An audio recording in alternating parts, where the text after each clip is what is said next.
Okay, everybody, welcome back to SABADO Sessions podcast. This is I don't know if this is a talk of the week segment, but let's just put it as one.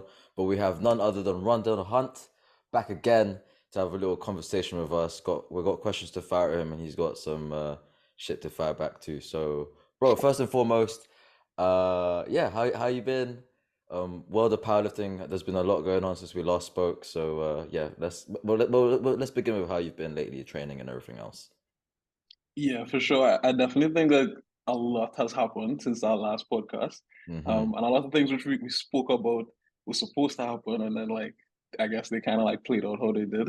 But I've been good. Training has been very, very good, and yeah, just excited for things to come. Yeah. What are the things to come if you don't mind me asking? Just at this point, like I'm also like I think I'm more like short-sighted, so I'm not necessarily like trying to plan things out like a year plus, 2 years plus. So my main focus and the only thing that I'm thinking about is USAPL Nationals in September, Mm-hmm. and putting up a big performance there. So Okay. Well, I'm happy you mentioned the USAPL because there's been talks going on. Obviously, Juris probably could cover this better than I can, but the a select few athletes that are pretty much up there, on your caliber, jumping ship over to the IPF. I know last time we spoke, there was a lot of like back and forth about maybe you should come, and then you were kind of like sussing out maybe we were low key working for IPF. But that yeah, being said, yeah, so there are confirmations that in the years to come, they'll be moving over. So the question is, first and foremost, will you be joining them if possible? mhm. And second of all, what do you think would happen when they do? Yeah. So I think a lot of athletes, like pretty much like all the, I call them like S-tier athletes. Yeah. All the S-tier athletes from the USAPL want to go or have like expressed some interest in like switching back over to the IPF. And I Hmm. think the really big like catalyst for that was Sheffield. Like everybody saw what Sheffield was, and they were just like, I need to be there. I'm good enough to be there, and I need to be there. Hmm. And I kind of felt the same way. So I guess I'll touch on it to answer both your questions there. The first one is with respect to me, I do think that at some point I do need to come back to the IPF and um, try to secure a world title. Hmm. Um, I don't think my powerlifting career would be complete, regardless of how bigger numbers I hit or anything like that outside of the IPF. I do think coming to the IPF, winning a world championship, and then competing at Sheffield is necessary for me to achieve the status that I want to achieve in the sport, right? Yeah. Then to answer your question about what I think would happen when our guys move across, I was actually discussing this with someone like pretty recently. I think that a lot of USAPL lifters are going to be in tears when they do switch across to the Oh IPF. shit, yo. Okay, God. And I don't necessarily think that that is due to the competition at the IPF, but I think it's just simply due to the fact that USAPL lifters aren't going IPF; they're going to powerlift in America. Uh-huh. And you have a situation where, like, let's say Brandon Petrie, for example, he wants to go, oh yeah, I'm going IPF. It's like, no, you're not going IPF. You're gonna go and fight Keiko, Gavin, Chance Mitchell to possibly come to the IPF. Yeah, yeah, So yeah. yeah, you're gonna have a situation where you have like world class lifters who just don't come to worlds because they just didn't make it. You know what I mean? Yeah, exactly. Yeah, Um, yeah. so yeah, I think that's going to be a very interesting situation where a lot of USAPL lifters just think, oh, yeah, I'm just going to Sheffield, cool. It's like, no, you have like two very stiff competitions, which would be powerlifting American Nationals and Worlds to actually then go ahead and make it to Sheffield. But yeah, that's what I think. I will let Indy chime in as well while we're talking about the guy shooting over. I think I had this exact same conversation with some of the top coaches in the world in Malta, and I said the exact same thing you said there. People from USAPL, they're just thinking because they're methane, they are aliens, they are this strong, they will just come to IPF and be world champions and get to Sheffield and win the package. You don't know the standards of IPF. I'm sorry, no a hit on USAPL here, but our standards like in IPF were 100%, USAPL is like 40-50% to our standards. So these guys, they need to start lifting to the IPF standard for them to recognize and be that whatever. I'm not saying they can't hit the numbers, but all these numbers they hit in the USAPL, I mean, maybe only 20% of them can hit these numbers in IPF. Not all of them. So again, as you said there, they have to pass PA NATs, and then you come to IPF World. And the IPF World is not about how strong you are. And to be honest, most of the Americans that come to IPF World, they always know the hardest standards, and they can always ask Gavin Aiden. He will tell them the truth. So do you know what I mean? So this is the reality of things.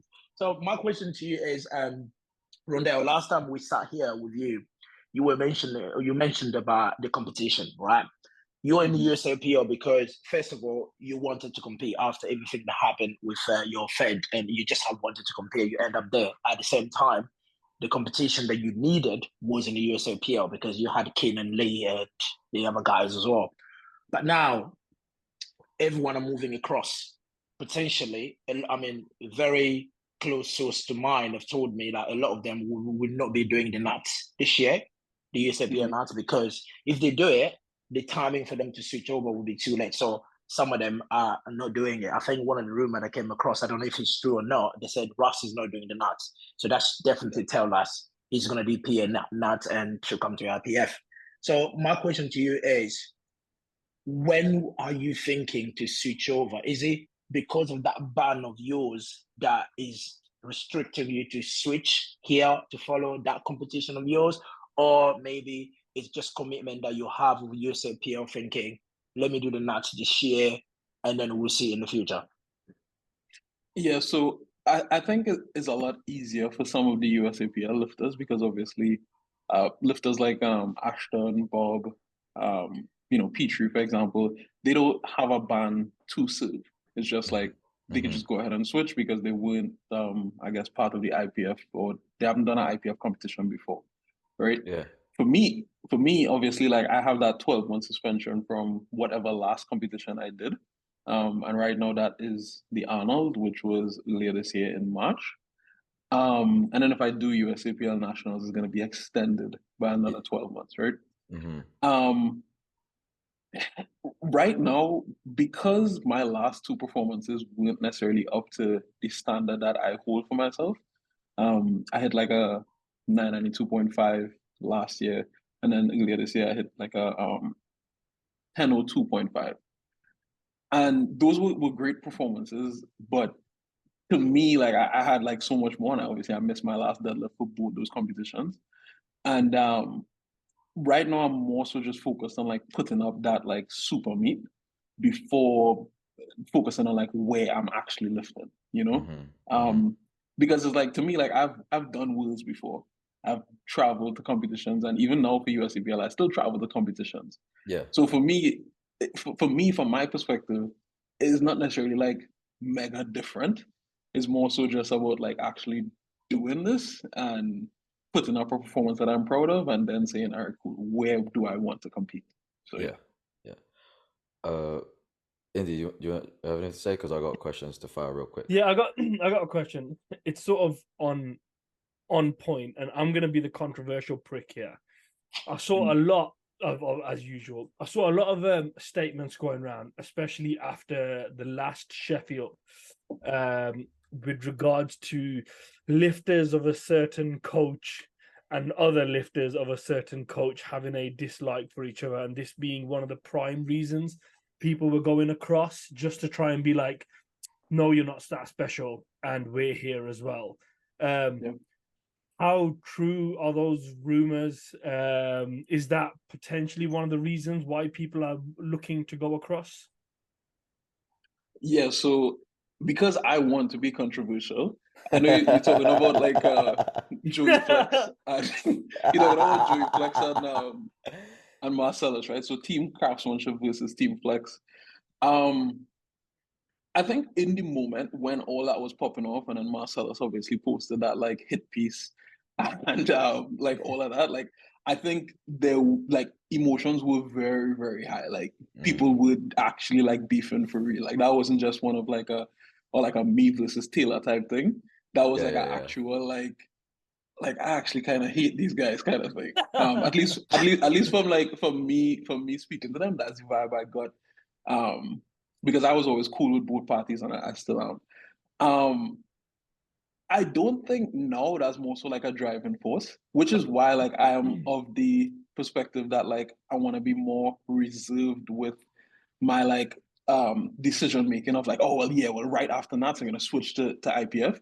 Because like people say things all the time. Like for example, Russ said he was gonna do USAPL nationals and he was committed and he was like, oh well, I'm gonna beat Petrie, I'm gonna beat Jamar, I'm the best 83, XYZ. And then now it's looking like there's a 99% possibility that he's not doing it, you know? Mm-hmm. So it's like people flip flop all the time, and it's really just a matter of like seeing what actual decisions are made and not Mm-hmm. just what talk happens, and then, just kind of seeing how things pan out from there. So, yeah. Okay. Second Again, question, sorry, just John, off the back of what Durin said as well with regards to standards. Now, we haven't competed in USAPL. You've competed in both. Can you, generally speaking, what are the standards like in terms of USAPL reffing? How do they compare to IPF internationals? And do you think that people moving across from USAPL to USPA to do IPF Worlds, do you think they'll struggle with regards to the standards and the speed of the competitions?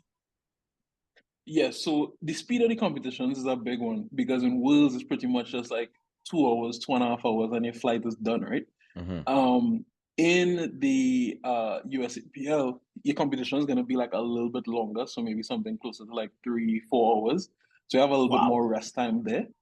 Um, Personally, that wasn't something I struggled with because coming from like Trinidad and then going straight to Wales, it was like, oh well, in Trinidad our competitions last 6 hours because it's so disorganized, and then in Wales it's like, holy shit, like I have to bench already, and I didn't necessarily struggle with it.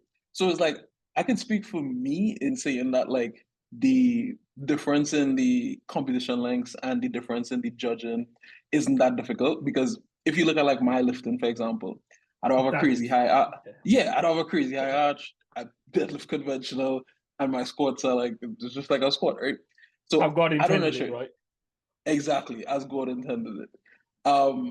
But I do think for some lifters it would be a problem, but I think it's really like a very individualized thing. I can't necessarily speak broadly and say like USAPL lifters will struggle in the IPF or USAPL lifters will not struggle in the IPF. It depends on which lifter you're talking about. So So it's tough. since you say you want to be controversial, you say some lifters. Do you have some names that you think they'll be struggling in the IPF? Oh yeah, of course. Um, so Ashton, for example, his squats in terms of depth, that's going to be a massive issue if he goes to Wales. Massive, massive issue. And I do think Ashton could squat anything. I think me and Ashton have the exact same strength on squats. I can see Ashton squatting 900. The question is, could I see Ashton squatting 900 to depth? And the answer is no. Mm. So it's like he's very strong, but I think squat depth would be an issue for him. Deadlift, I don't see that being an issue. Bench, I don't see that being an issue. Bob, his squat depth is impeccable. His deadlifts are clean. Bench, when it comes to bench depth, he has a massive arch. I don't know if that would be an issue for Bob. That could easily knock 10 kg off his bench. You Yeah. know, so that, in terms of like the top guys, somebody like Austin Perkins, for example, honestly, with his technique, I don't see that being an issue with respect to IPF judging. Um, but there are some lifters and some lifts in particular for those lifters, which I do think will be an issue.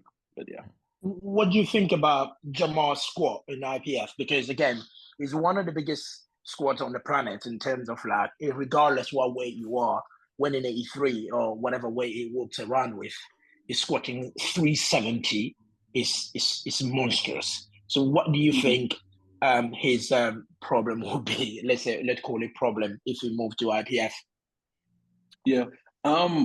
His deadlift, his lockouts could be a little bit like iffy. Like I'm sure you've seen like some of his like deadlifts as he gets closer to that like 320 kg mark. Could be a little bit iffy. But if he locks it out, he locks it out, I guess. bench, I don't see any issues there. And then with the squat, the thing with his training squats and his like meat squats is there's always like a 25, 30 kg difference. You know what I mean? So I really gonna have to see what he puts up at nationals. I don't foresee him having any issues when it comes to judging because he pretty much hits depth, good technique. It's not like he does like soft knees or anything like that. But I do believe he trains fairly heavy in terms of his body weight. And I do think that is what impacts him when he goes over into competition because I have not seen him. I don't think he's going to squat 800 in competition. You know what I mean? So that's just that the issue I see with him is just maybe he trains too heavy in terms of body weight, but I don't know. Rondel, Interesting. I was going to ask an interesting question though, because obviously everyone's followed Jamal for a long time. He does these monster 340 doubles, triples, even like 350 squats. He's competed as a 90-kilo lifter and he still never replicated it. Like I think at 90, the best squat he did was 335. The last 90 kilo. Why do you think that is? Because obviously you train heavy. We've seen, well, actually, you don't train heavy. So in comparison to Jamal, we saw Jamal hit like a 340, 350 double. The heaviest I've really seen you do is like maybe a 345 double once in a while. Then you push it to like maybe a 350 double. You don't train as heavy, but your top end translates so much more better on comp day in comparison to Jamal. Do you think it's just a confidence thing, or do you just think it's a training style? So it could be so many different things. It could be obviously maybe he hasn't gotten like the programming right when it comes to like that taper and stuff like that. Because you could ask yourself the same question: why have I pulled 400 keys in training twice leading into meets and then missed it in meets, right? So it could be that. So that's why I said, like, for me, I wanted to give him that like one last opportunity here in nationals to really like see, okay, what is the correlation between his gym squats and his meet squats? Because if he pops up at this meet and he squats like 345 or 350, for example, then it's like we know, okay, what he does in training does not matter. You know what I mean? If I go to USAPL nationals, let's say I pull 410 or 405 in training, and then I miss 400 again in the meet, then it's like you could safely draw the conclusion that my gym deadlifts and my meet deadlifts do not correlate. You know what I mean? So, I guess giving him another shot to really see what he could do this time around is important for me. Just like I wanted to give Taylor a shot to see what he did at Wheels before I started like setting him up for his Sheffield performance. Before we get into the world's sort of topic, just ask one more thing about going back to the whole circle with the whole. You mentioned earlier about the S tier USAPL lifters moving across to the IPF and everything else. You yourself, I would say, and I'm pretty sure you agree, are one of the cohort of the S tier sort of level of lifters.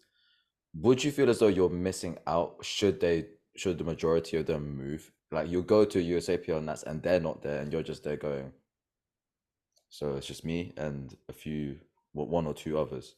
Like, would there be like huge fear, like FOMO going on with you?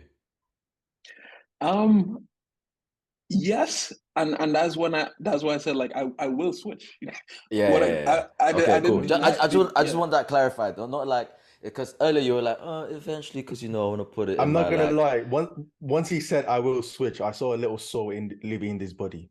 Bro, I'm happy. Listen, I'm happy because the more people that come, because I haven't really had to actually push my deadlift. Like it's been hovering around the same bit. So having people in will allow me to actually push my I don't run from competition, and I can hold on to my deadlift and like two people in here. So that's two people. I hope that two people is. I'm not one of them. You're one of them, and Mo's one of them. Anyway, Joey didn't even come out for his third deadlift. Okay, right? Relax. Hey, Rondel doesn't know about that. He doesn't need to know about it either. Bro, think about it though. If all these USAPL lifters come here, Mo can end up 12th at Worlds.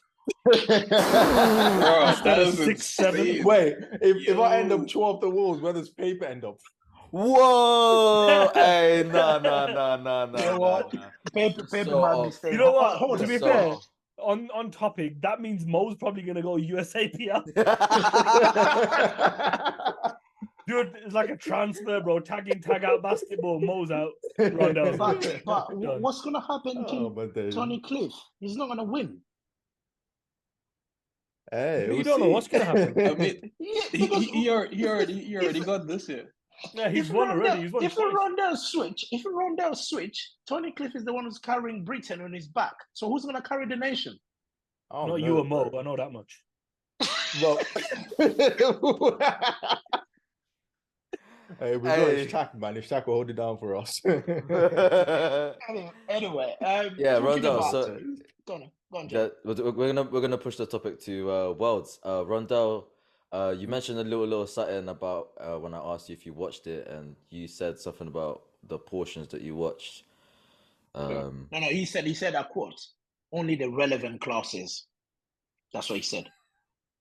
I wanted him to say it. So Yeah, when you that's the say thing. relevant, Rondell, let's build up to Joey's question. When you said relevant classes, what are these classes and why do you think they're relevant to you? Yeah, so the relevant classes, in my opinion, are simply the weight classes that have relevant people. Just Yeah, like all right. I think that's the all right, most I think non-answer. I made that worse. I made that worse, right? Okay, it's just simply the weight classes that are like exciting to watch. So Okay, I would, which ones, bro? Which ones? yeah.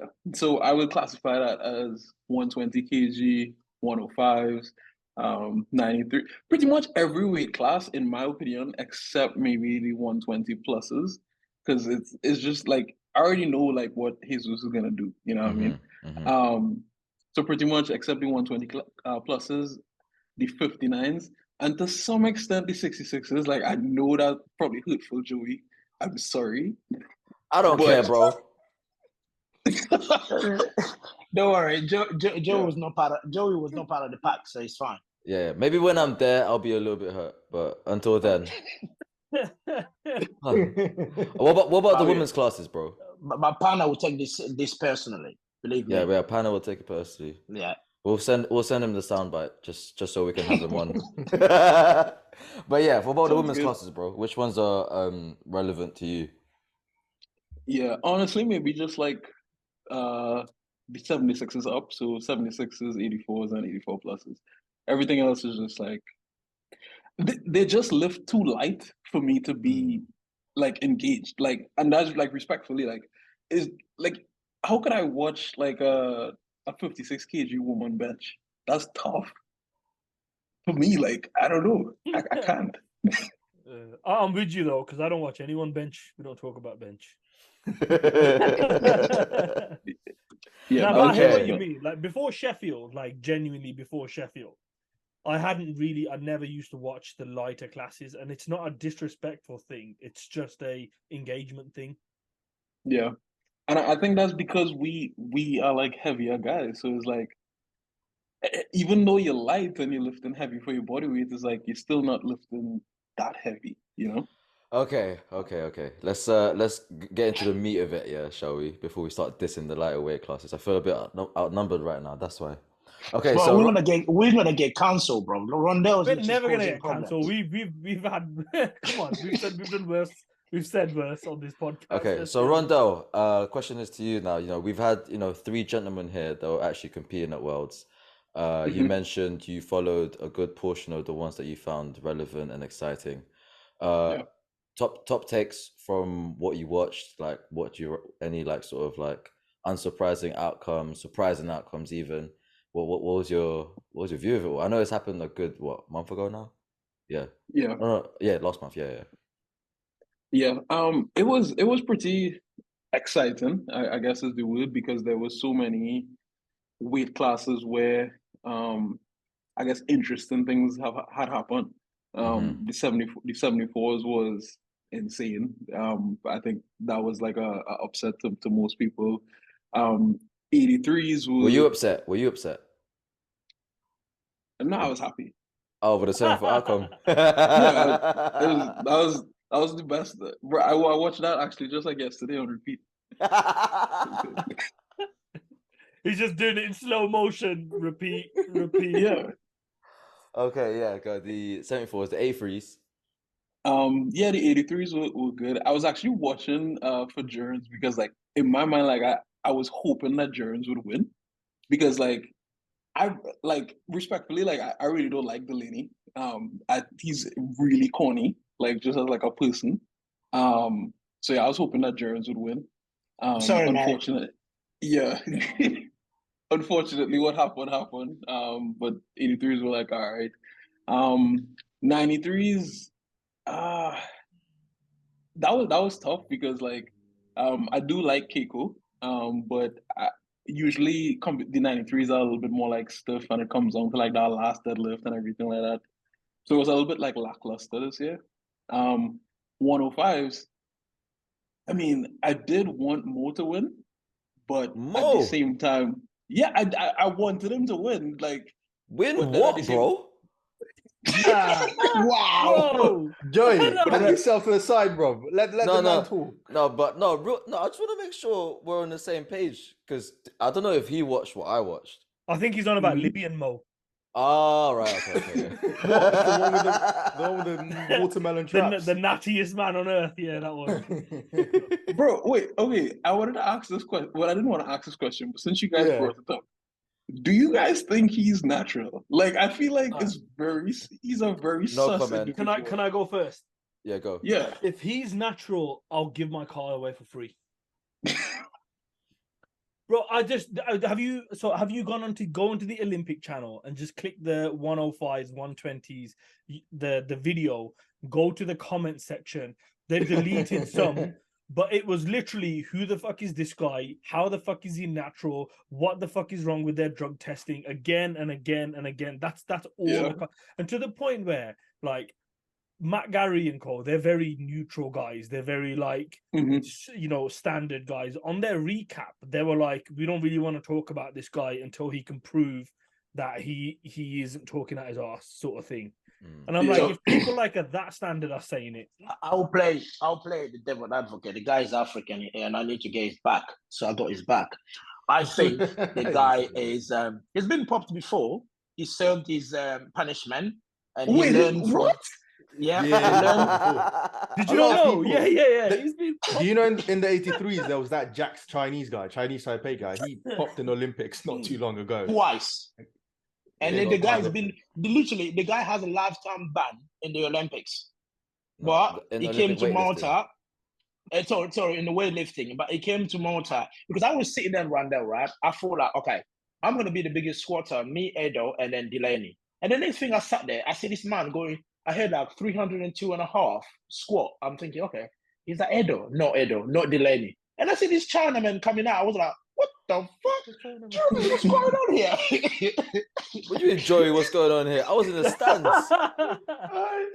Joey was stressing. But going back to the 105, mate, I think the guy, the 105, I got his back. And again, as I said, he's been popped before. He served his ban, and now he learned from his mistakes. Now he's clean. He's just trying to just compete like everybody else. So come on, guys, cut him some slack. No. Okay, I'm with the innocent until proven guilty thing, but the guy's been proven guilty in the past, so it's no longer innocent until proven guilty. It's guilty until proven motherfucking innocent. He needs to prove that he's not on this shit. And when he's walking around like this, bro, oh my god! Have you seen someone asked him a question and he doesn't know the answer? That's a physical condition, bro. What are you talking? Oh my lord! What's the physical condition? Trend. You on about physical condition, bro? The only thing I wouldn't because it's my weight class. I won't comment too much. But if you find his Instagram, there's some interesting trends in terms of training numbers to competition numbers. Oh, trends. Trends. Sorry, heard you wrong. I thought he looked good for 950 on the day, based off training on Instagram. Oh my lord, Rondel, see what you caused? Anyway, carry on. Yeah, 120. I didn't know he was popped before, but that makes sense. That really makes sense. Yeah, so 120s. Now, before we go on to 120, sorry, what did you think of Anatolys' performance? While we're on yeah. I don't think I actually got to finish my point on the 105s. I wanted more to win. But then, like when I saw Anatoly squats and I realized like he's on today, then I was like, well, yeah, like it's like there's no chance. So yeah, Anatoly did what he did. It was a very impressive performance. Obviously, I know like some USAPL guys would be like, oh, well, the total wasn't that like impressive or XYZ, but to do that Wills in one of your first meets in like a little while is very impressive. So yeah, I would class Anatoly as one of those like S tier lifters in my mind. Um I think people were flaking in that like weight class, like they were just falling off because of the. I know we keep coming back to this, and I know people are going to say excuses, but fuck them people, they weren't there. The speed of it was killing people's lifts left, right, and center. Like, and he went above and beyond. He went 9 for 9, didn't he? Every single lift hit, perfect score. Like, to do that is insane in general. Yeah. What was his total? 940. 940. Yeah, that's insane.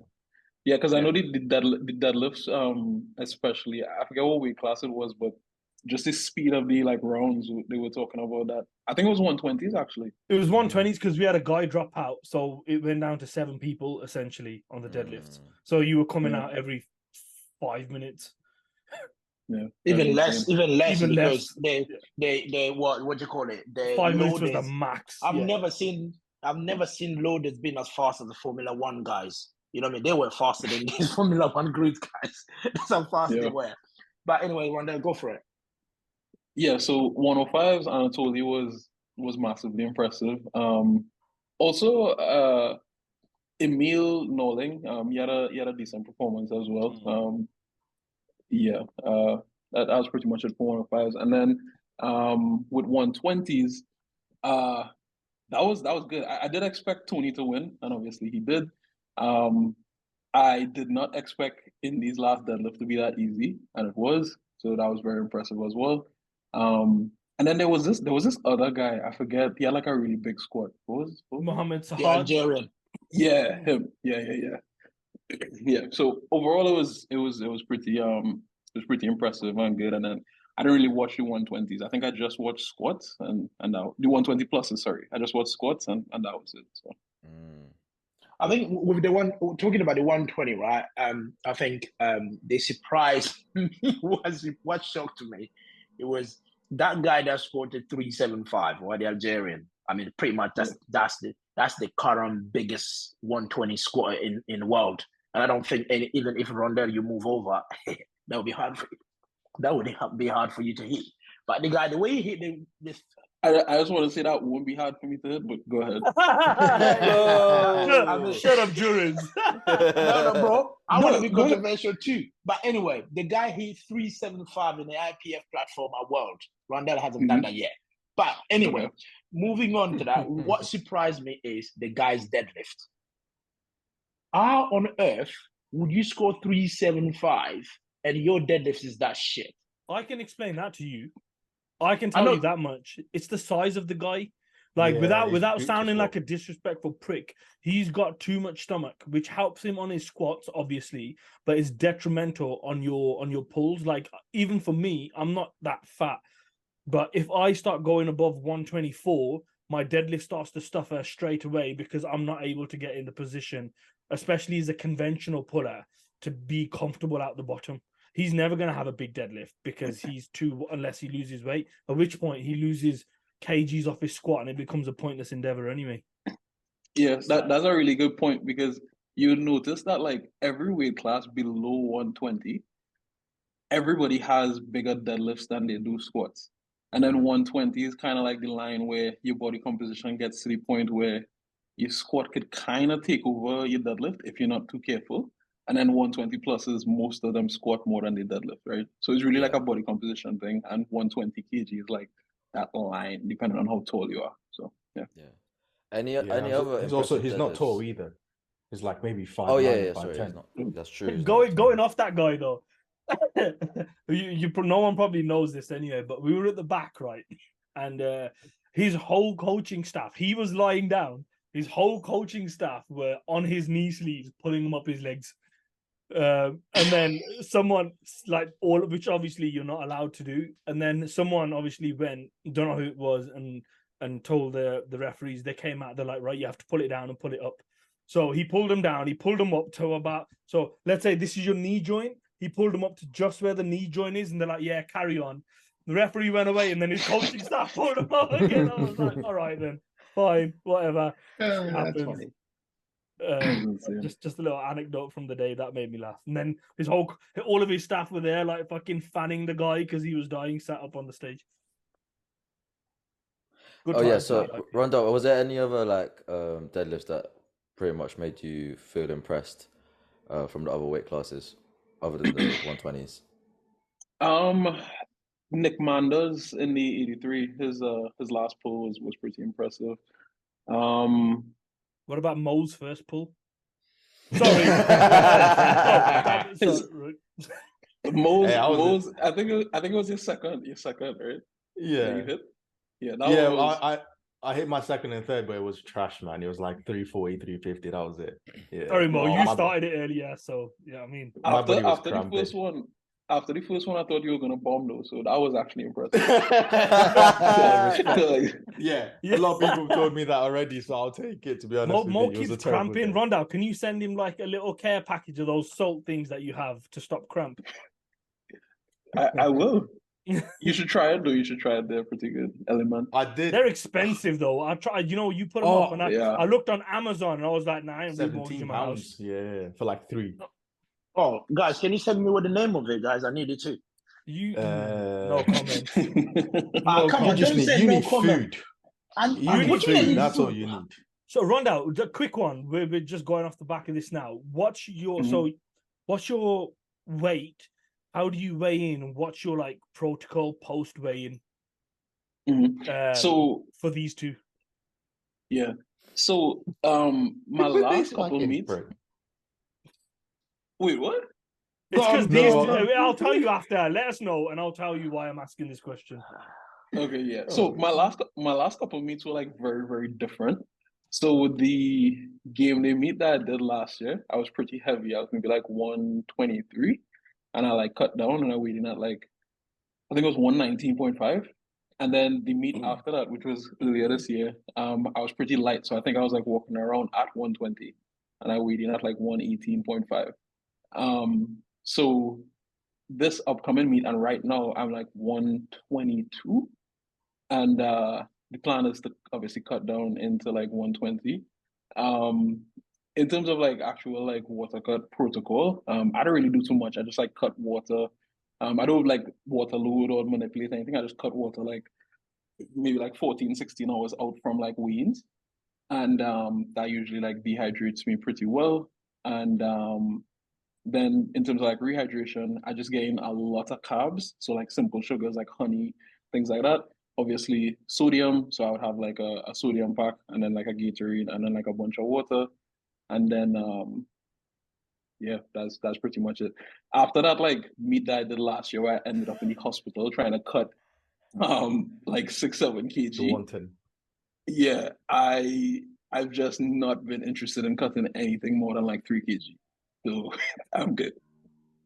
Go on, I was gonna ask you a quick question. Hold on, Mo, hold on. Indy, open your mouth now. Go on. I'll open my mouth. Rhonda, have you ever cramped up? Have you ever failed opening lifts? Have you ever missed lifts that like you expected to get after doing that protocol? Obviously, remember he doesn't cut like 8 kg either. He's smart about it. So no one cut 8 kg. No one does. My bro, Mo, what were you weighing? I was literally just about to ask Rondel a question because I was gonna ask, when you were competing as a 105, did you ever cut into the weight class? Like what were you sitting around? Yeah, so for that 2018 World Championship that I did, I was actually sitting at how much is that? Like 108.5 or 109? 239 pounds. So I was pretty heavy. In my opinion at least. So I cut like maybe like 4.5 kg. And yeah, that actually didn't affect my performance at all, which is why I thought I could have cut to 110. But I don't know, maybe after like 4 years, your body just reacts differently to the same thing. So yeah. I think So- it's the age as well, my friend. When you're getting older, It could be. Yeah. You're How only old are you you're now, only Rondel? 26 though. Right now I'm 27. I'll be 28 Oh, okay. next year though. But yeah. See, 28, that's not that far, Durin. Stop blaming your age. what do you mean it's not that far, bro? The guy literally was like a junior or something in 2018, right? That body was different, bro. You know, you give it fucking 7-8 years later, of course he's gonna be like different. 33, yeah, this guy. And he Hey, 34. 34, and he acts like he's fucking ancient every single Wait, time. how old is Tony? 39? 39. Jesus. Yeah, so I Yeah. don't know where these excuses are coming. These excuses are wild for me. But I cut from 109.4 basically. So that's Okay. where I did my cut from. And we wanted to be that heavy to see if I could cut down. But for some reason, my body just was not taking in salts or water on the day. It just like everything was just coming straight through. This is the first time for you to cut from that heavy, isn't it?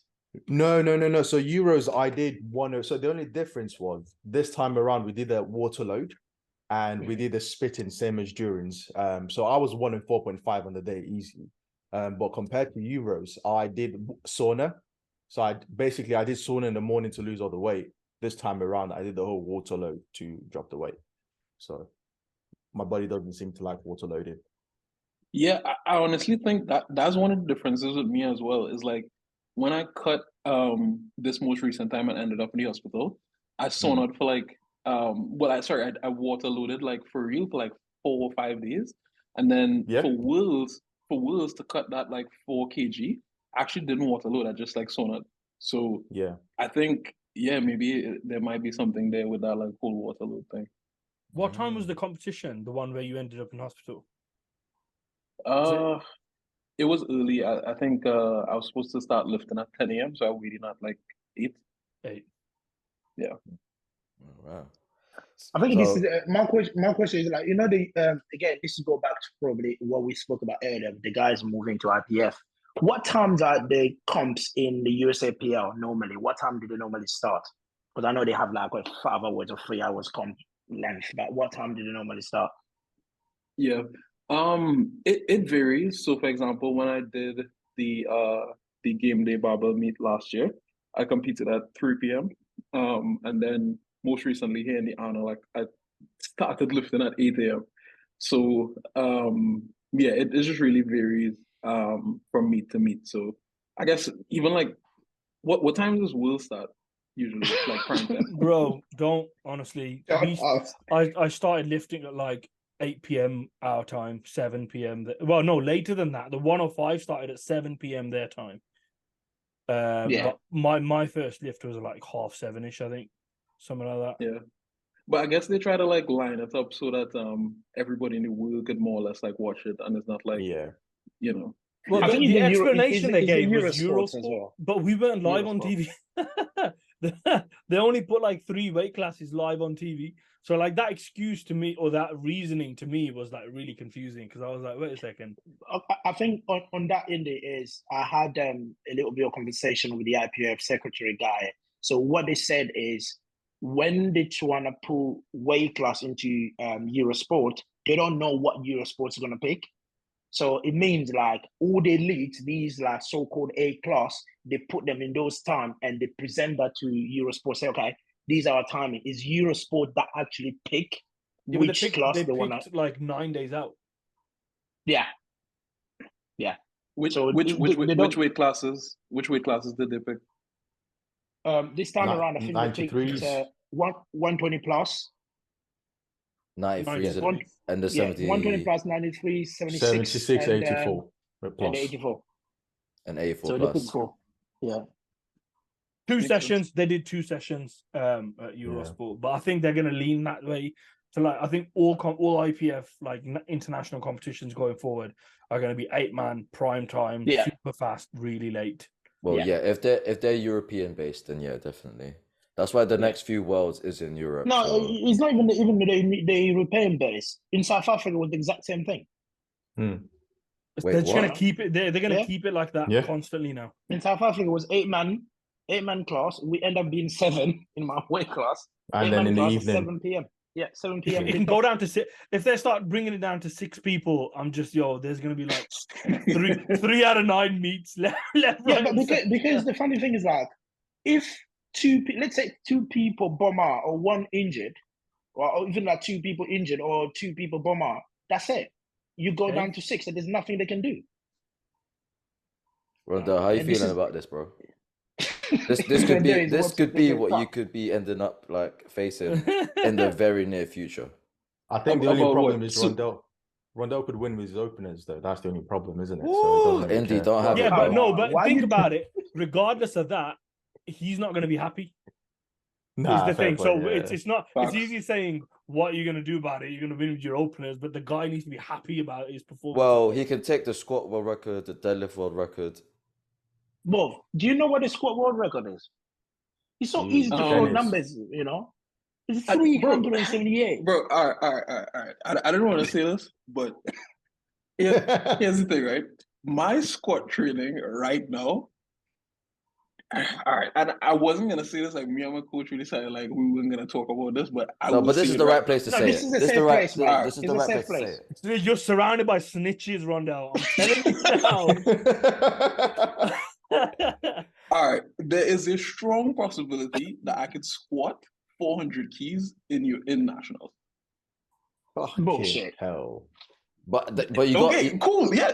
But you could don't say this to Rondel. He's already got bloody Taylor to give him fucking motivation. Now you're fucking coming in and giving him yeah, he's gonna put your face on a dartboard when he gets off this fucking thing. And if you squat 400 kg coming to the national that's coming, right? What's that new shoes that you guys are wearing? What's the name of it?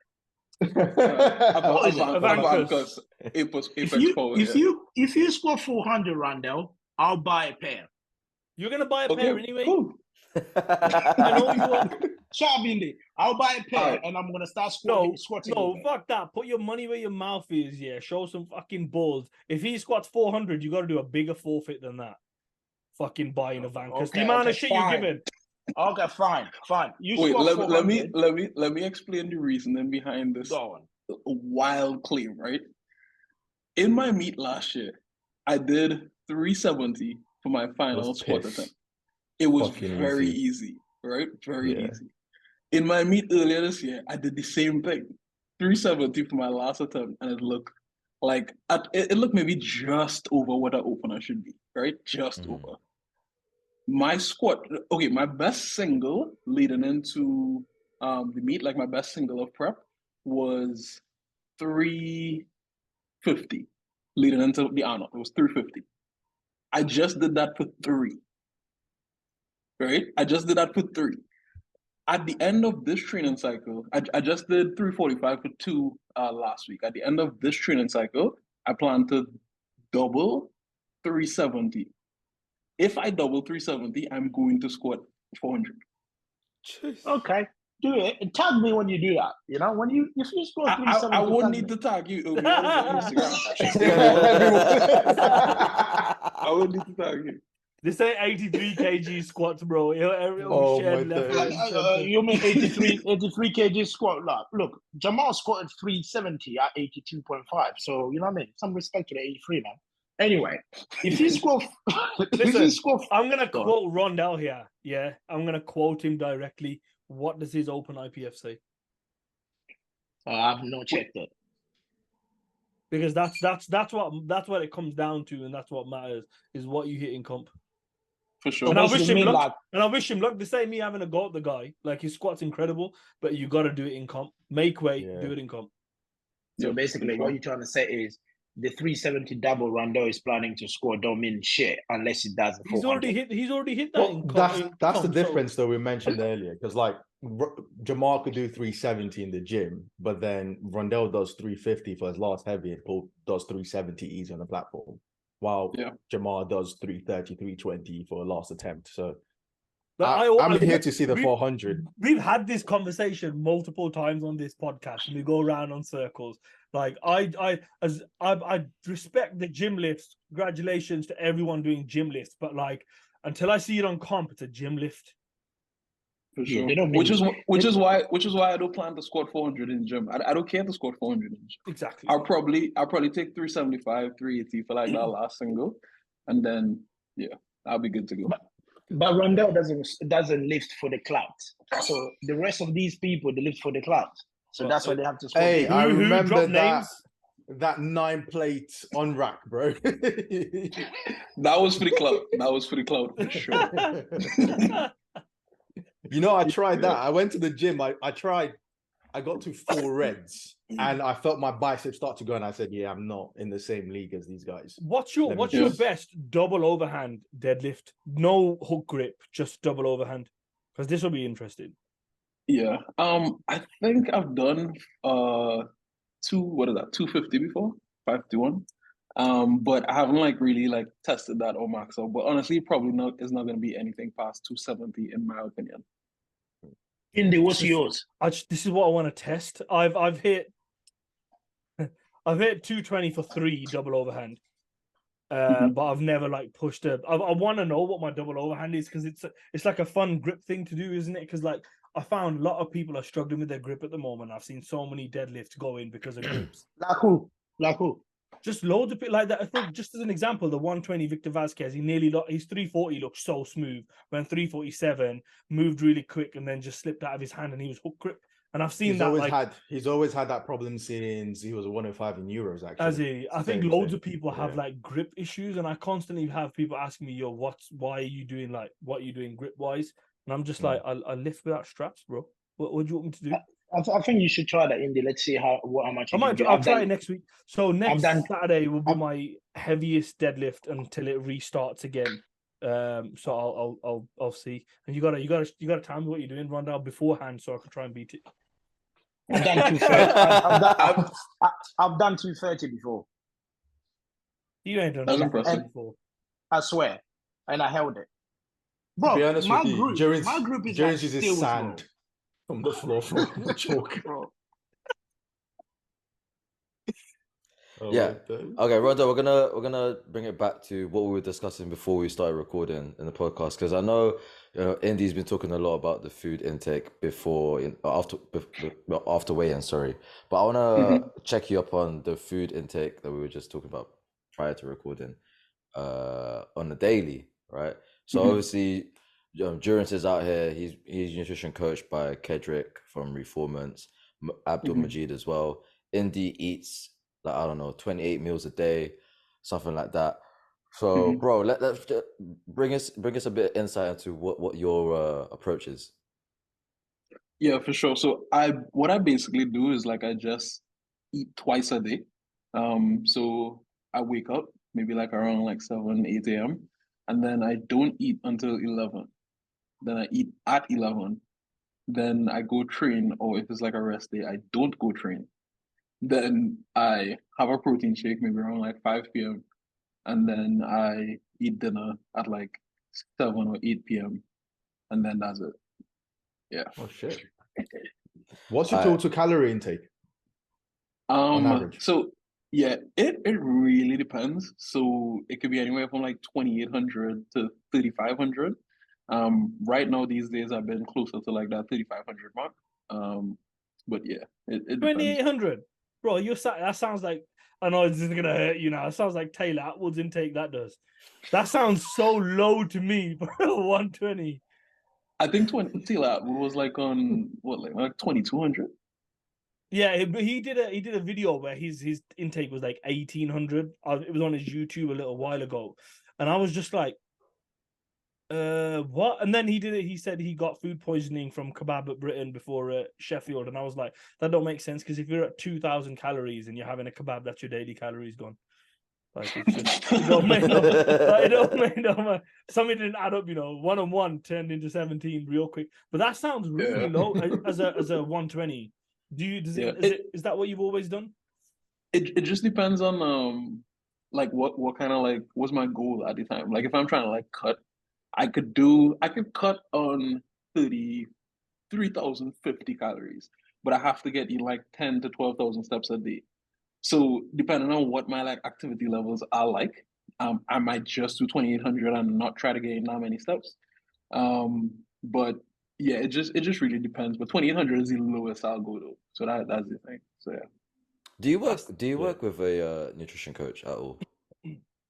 I used to. I used to work with Famished, and it was good. Like I learned a lot, but I I guess I've also just had a coach for like accountability purposes because I know how to track macros. I know what my macros should be. And there's no like real massive deviation because it's not like I'm like trying to bulk really hard or trying to cut really hard. I'm trying to get stronger. You know What's what I your mean? split? My macro split. Mm. Let me tell you my exact split right now. Pull this up. So I believe the protein is like standard at like 265. So I keep that there, and then the carbs and the fat will vary. So right now today I have my goal at 3,315 calories, and my protein, carbs, and fats 265 protein, 350 carb, and 95 fat. You're 350 carb. Honestly, I'm not even taking the piss. That's the carbs I was on to cut weight. 350 carbs. I was having more fat. Like that's wild to me. It must be Indy, you eat a lot. That's what we're finding out. Yeah, You eat a lot, man. Rondel, when I said 28 meals, bro, that's not a joke. This guy has 200 grams of Cocoa Pops. That's why it gives us a hard time here on this podcast because he can eat. Nah, but I give him a hard time because, bro, during I sat opposite him, this fucker in a restaurant. It took him 45 minutes to eat a chip. He was moving one pea around his plate, like, oh, I can't do it, I can't finish this last thing. I was like, yo, what the fuck is going on? Was that Sheffield? That was Sheffield, didn't it? That was Sheffield, do you remember? Yeah. Asking his coach if he could have 1 milligram or 1 milliliter of mayonnaise with his chips. I was just like, eat, bro. He was literally messaging Hedricks, right? His guy who does his nutrition, saying, can I have a little bit of mayonnaise with this food? I'm like, you've got no comp lined up. You're chilling. You're miles away from anything. Why are you asking about this? Oh my God. I mean, he was locked in. Yeah, it was locked in, bro. Did you or did you not do that? There you go. I've got an interesting question, Rondel, though. Yeah. You know, when your journey from 105 to 120 or 125, to be fair, during that period, were you focused on, because it took you about 2 years to fill out the weight class? Mm-hmm. Yeah. So were you focused on increasing? So were you like an aggressive bulking phase during that period? Or were you just more focused on, I'm just going to get as much muscle mass as I can and kind of just train bodybuilding style? Yeah. So if I'm being like just like brutally honest, me going from 105 to where I'm at right now, which is like 122, 123, was completely by mistake. Like I had no intentions of leaving 105. And if I was competing in 2019, 2021, 2022 consistently, I would have still been a 105, or at the very worst, let's say somehow I ended up in USAPL, I would have been a 110. But it's just like being off for that long and having no competition in sight. I had zero motivation to not eat shit. Yeah. So me not tracking my calorie intake for 3 years looks like me stepping on the scale when I sign up for a comp. I'm like, oh yeah, well let me just. That's why I was thinking, oh yeah, I'll just compete 110 because I didn't realize how heavy I had gotten. So, genuinely, right? So I signed up for 110, and then I was like, oh shit, I'm like 118. I need to. I need to cut. Yeah. And yeah. So it wasn't a strategic thing at all. Okay. Well, so you know. Yeah. Go, lads. Go. Are you glad you did that? I'm Going glad back, if you could do it again. If I could do it again, I would want to stay at like 105, 110. Just because like I prefer my physique at that body weight. And I also I don't know, it would be cool to be like head up with like Bob, Ashton, Keenan, all the 105 guys, Anatolys, all of them, because it's like I feel Mo? like What about Mo? I saw Mo. Joe, you're not even on the international platform. So, well, relax. We're You're not talking never about the made- 66s, bro. We're Hey, talking about the don't- 105s. Is Rondel 66? but you don't need to mention my Rondel name 66? if you've never made the international team. Relax. Actually, But Mo, Joey was on international platform. He was sweeping the platform. What's wrong with you? But anyway, Rondel, my question is because you are in USAPL, correct me if I'm wrong. In USAPL, there's no 120. There's 105, Correct. 125, right? Yes, that's correct. Do you purposely compete as a 120 so you can almost compare yourself to the real elites in the IPF? Yes, 100%. I compete as a 120 so that when you go on like open powerlifting and you search minus 120 all drug tested weight classes, I want you to see my name, not Dennis Cornelius, not Tony Cliff. I want you to see my name. So that's why I compete 120. okay. Rondel, okay. Well, I'm gonna move the topic now to Sheffield. We do want to talk about this with you. Obviously, since we last spoke, Sheffield has happened. You see how it all works out, how the prize monies that people get for breaking world records, how the placing works, and everything else. In the next few Sheffields to come, when eventually you do get your world title, hopefully, and then the Sheffield invite comes, how much bank are you looking to make, bro? The money will increase, by the way. Don't worry. Look, okay, increase whatever, but as it stands right now, like how much bank are we talking about? Like you reckon, yeah, I'll take this, I'll take that, and I'll take this as well, like sort of. Yeah. Well, so looking at the world records, more than likely that world championship performance that I do leading into Sheffield, depending on like where the world records are at the time, I'll probably just like do what I need to do to win on the day. So if I don't need to break any world records, then I won't. And then I think by then, because I won't even be next year, it'll be the year after. If let's say nothing changes, which I'm sure the deadlift record is going to go up, maybe the bench as well, but I can't see the squat record going up right now. But yeah, I think I could probably break. Wow, you don't believe in that? You don't believe in that Jaren coming next year and squatting 380? Wow, that's wild. Carry on. Yeah, I mean, I'm gonna squat 400 as I said, so it should be like lightweight either way.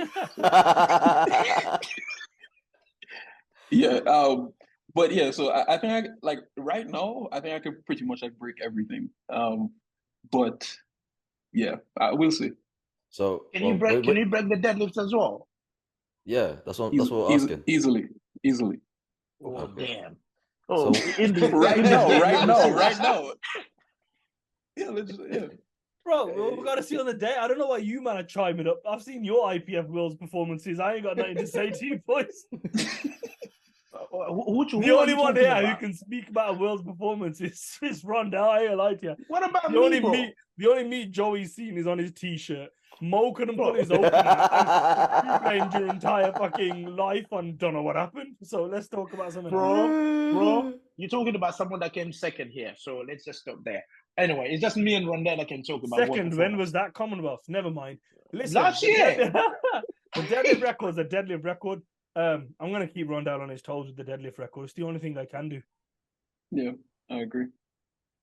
No, not I agree is the only thing you can do. I agree. Like, I'm coming there. Back yourself, Rondel. Rondel, you're the only person in this chat that can take the piss out of Indy. That's what.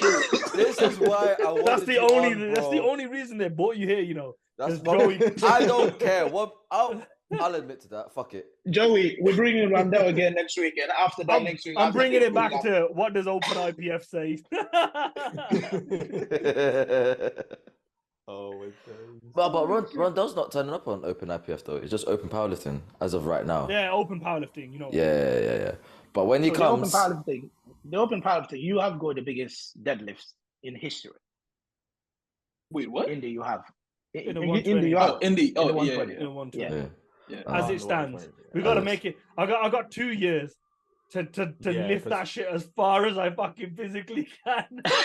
Bryce, wait, did you guys see that that guy from USAPL, Brandon Dudley? Don't count. He weighed in like 115 kg, and I think he pulled I think it was 381 or something. Yeah, but that doesn't count. Got a Though. massive It bench. doesn't really. Wait, what? Does he have a big bench, like a 250, 260 bench? Or is that someone Nah, else? he benched Oh, 197.5. Yeah. Oh, okay. Still more than But Andy though. What's his squat? I think he squatted 342.5. Okay, that's almost in these numbers. But anyway, USAPL don't count.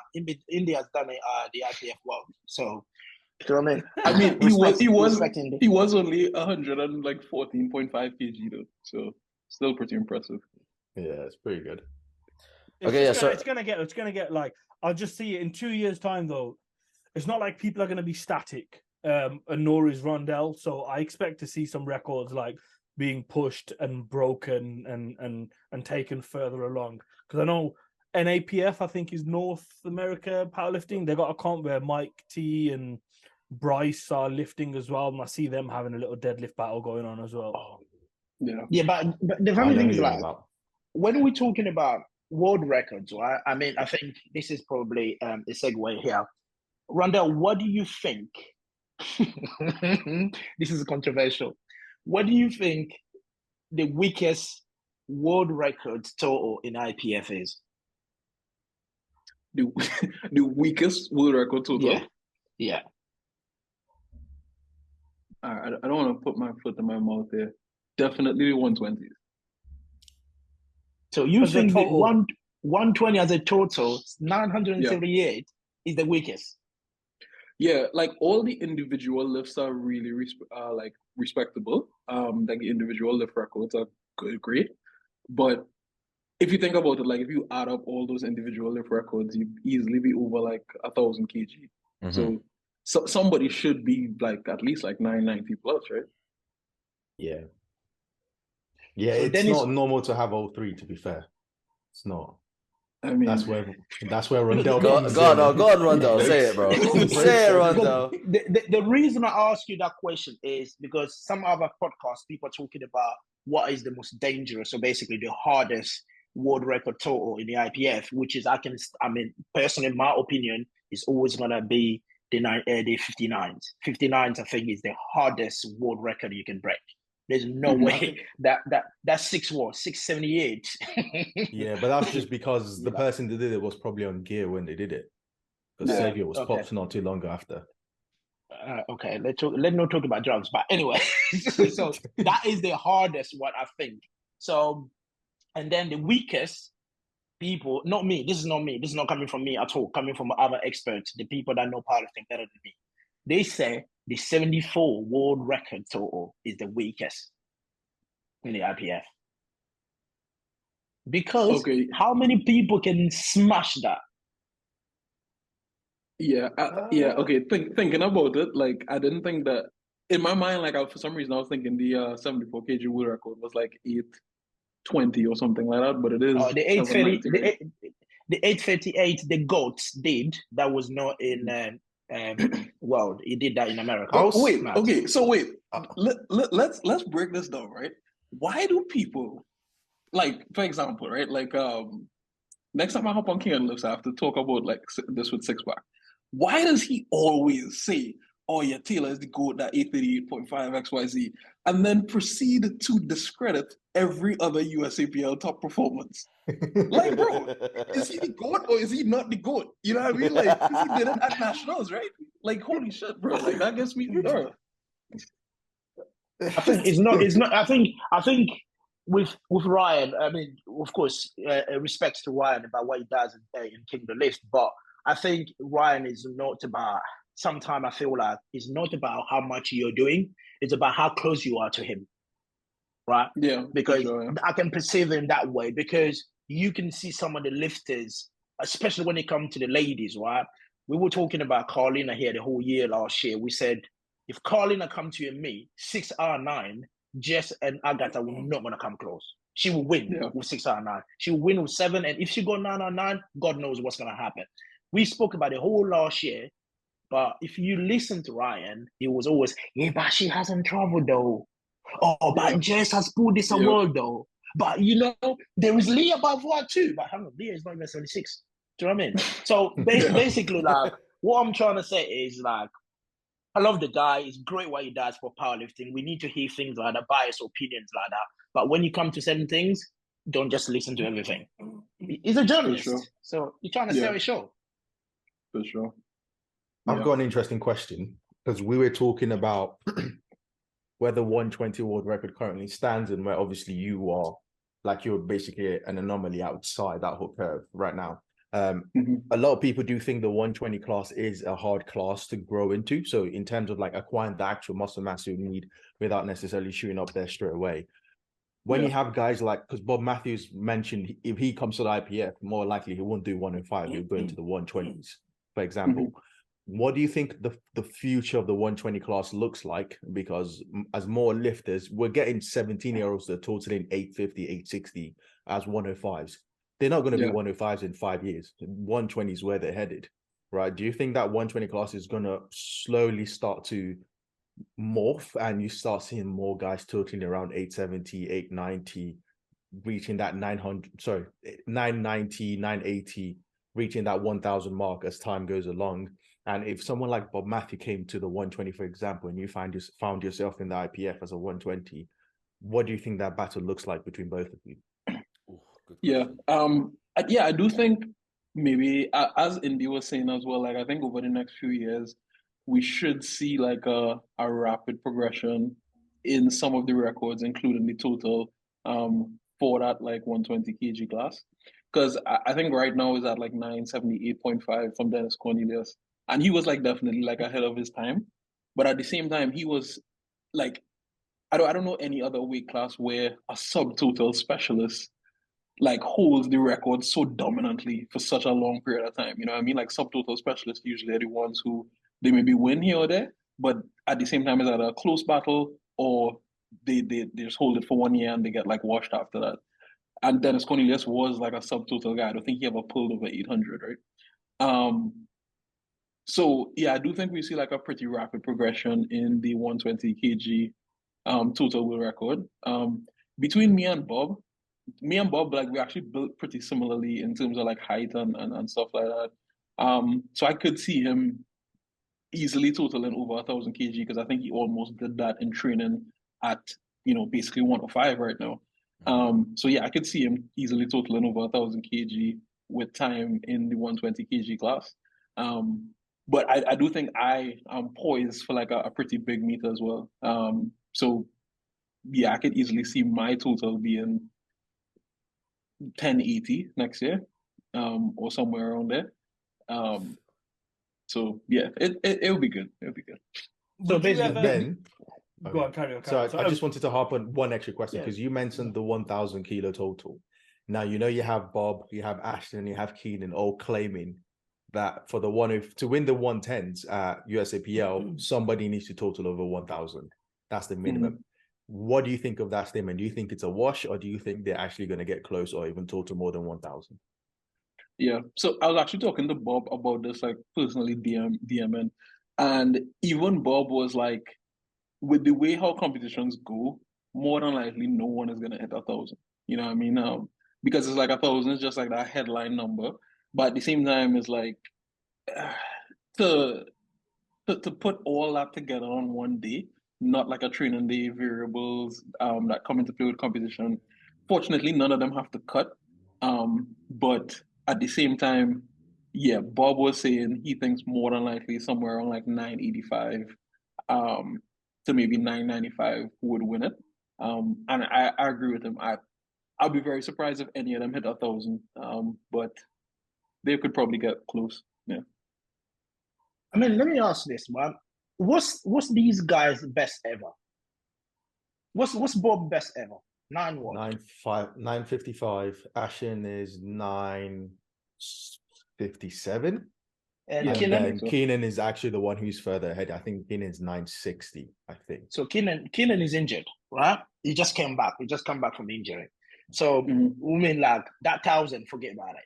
So you telling me these guys are saying the next meet they will add about 40, 55 kilo on the toe, just like that. I mean, I plan to do the same thing. Yeah, but you had pretty much, again, right? I think this is not an excuse I'm making here. I had a very horrendous day at World, right? Mm-hmm. And then 2 weeks later, I went to silent workout at Total 12, which is a lot of people gave me shit about it. Why didn't I do it at World? But no one knew what happened at World. But the reality is, your last meet was not the best. And the meet before was not the best. And this one, if you go 9 for 9, you're going to blow that number. Do you know what I mean? It's different from these guys. These guys have had amazing meets to get to those numbers.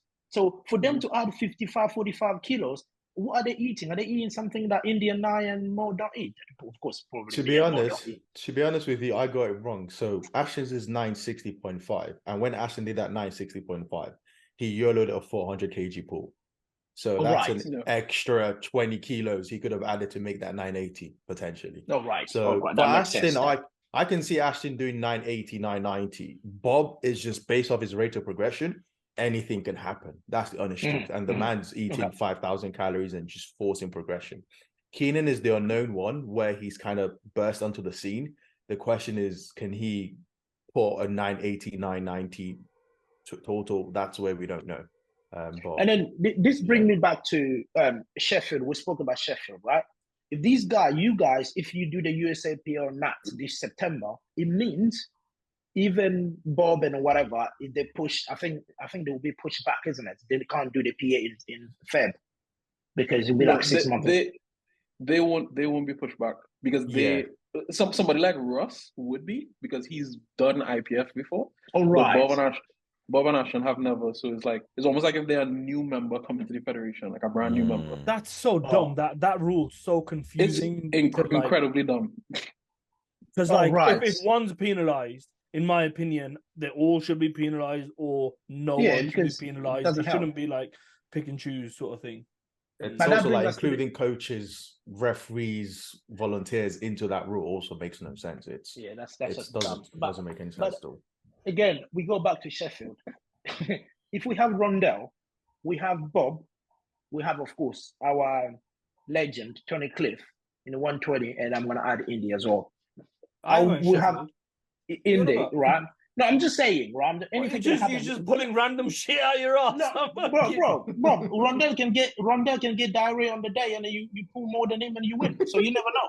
So anything can happen. Look at Taylor go like food poisoning in Sheffield. Anything can happen on the day. But anyway, what I'm saying is, if we got all these big names as a 120 a world, how many are going to make to Sheffield? Only one. So these guys that are switching over to IPF, they can only do it now while Rondel is away. Right? Depends though. If they all make it to IPF Worlds, honestly, if Rondel, Tony, Bob Matthews, Indiraj, if all these heavy hitters go to IPF Worlds, there's no reason why the 120s become the new 93s. And rather than see 2 extra 93s or 2 83s even, just bin the 83s, we don't really care about them. You just bring 4 or 5 120s into the battle for Sheffield. That's more impressive. So you really don't care about Russ totaling 865, right? That's not impressive. Sheffield's a show, right? And Rondel's alluded to this previously, and I'm going to say it again. People love to see big ass fucking lifts. There's like Jesus put a lot of eyes towards it, and this is the primary reason why everyone was saying we need Ray Williams. You were the one. Also, I screenshotted this shit. I'll fucking pull it up. They're like, yeah, Ray Williams, 2 heavyweights going back to back. People love seeing big ass lifts, so bringing more 120s, 120 pluses, the heavier weight class is gonna bring more people viewing in. Yeah, for sure, agreed. But yeah, I also can't see a situation where obviously this can't happen unless I skip USAPL Nationals, which I'm not gonna do, right? Let's say if me and Bob end up at Worlds next year, right? Let's say we both total over 1,000 kg at Worlds. I can't see a world where we don't both go to Sheffield. At least one of us on a wild card or something like that. SPD would have to be. Here's the interesting question: if you and Bob somehow ended up at IPF Worlds, because we're also forgetting there's World Games around the corner, right? So in your World Games what do you think of World Games? Do you value it? Do you think it's something to look forward to actually? If I ask whether World Games versus Sheffield for you, I value it because it's like it's interesting, right?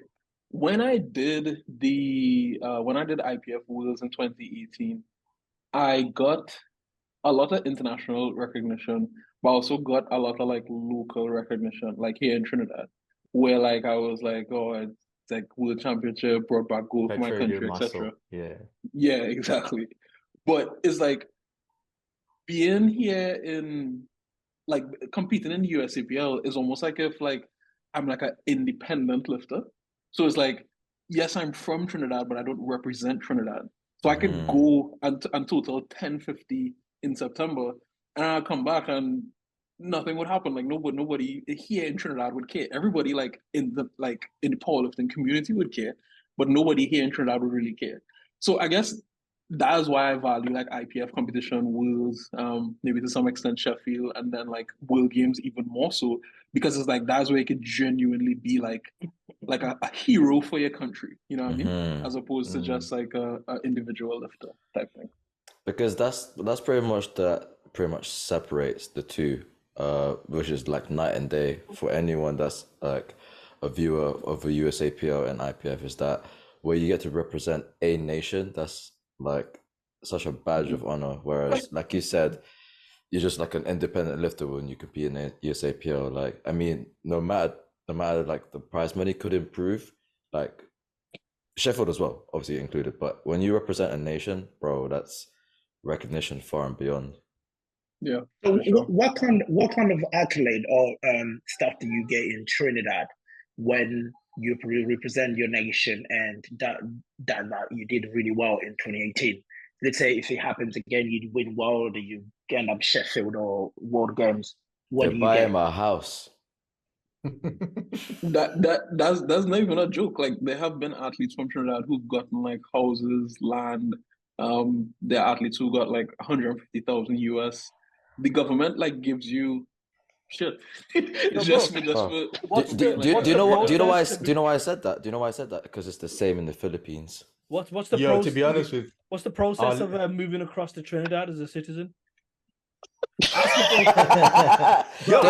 already have a 120 lifter, bro. I don't know why you're asking. Shut up. They can take 2 120s. Plus, there's plenty of Indians there anyway. I can just slide on in. I was gonna say, I'll stick out in the Philippines like a sore thumb, bro. I'm gonna went to India like this.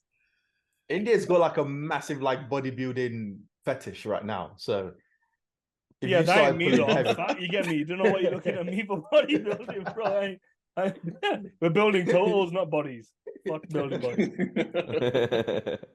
Yo, basically, this is pull though.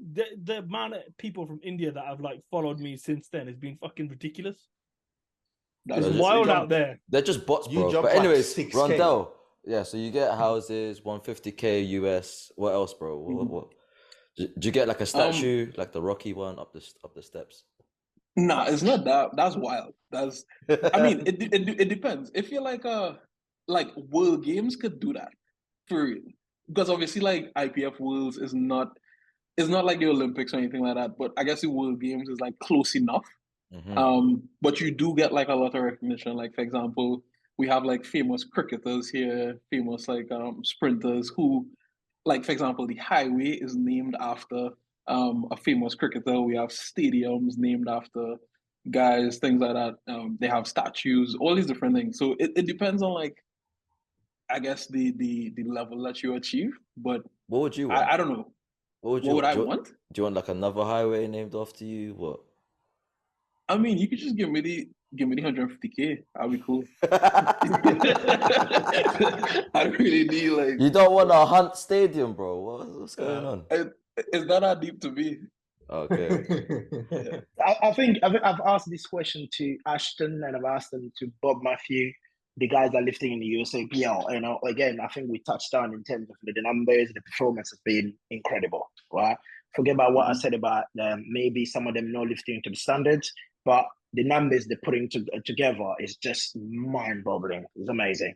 So my question to you on that is, would you value performance or a world championship? Because at a world championship, again, as you mentioned there yourself, you don't need to go blow the world record. No, you can probably just maybe do what you need to do to win a world championship. It doesn't matter. It could be 700 tour or 800 tour, which is not going to do. But I'm just giving an example. It could be anything. But you're a world champion.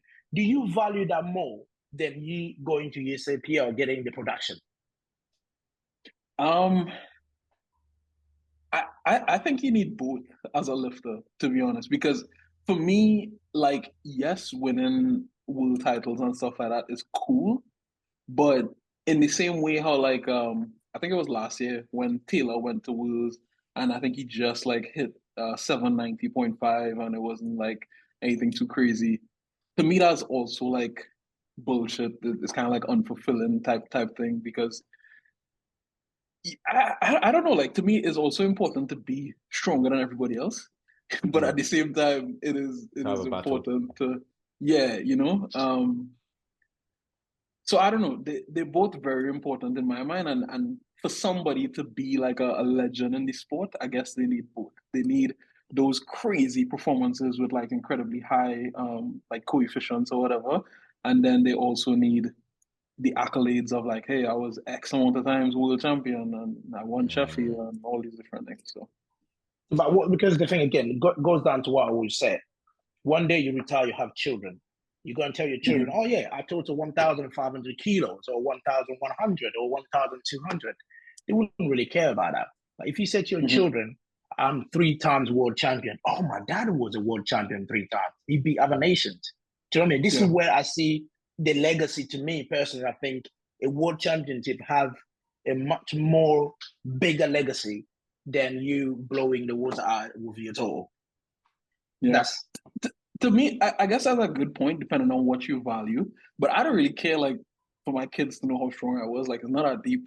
But at the same time, I do care for, like, for everybody right now to know that I'm better than them. Like, so, like, and that's just be like, I don't want to go up and like tell my, oh yeah, I was like actually, it was like, oh yeah, well, that's that, you know. But right now, everybody should know that I'm the strongest. So when you say you're better than everybody, I'll bring another question. Do you think you're better than Jesus?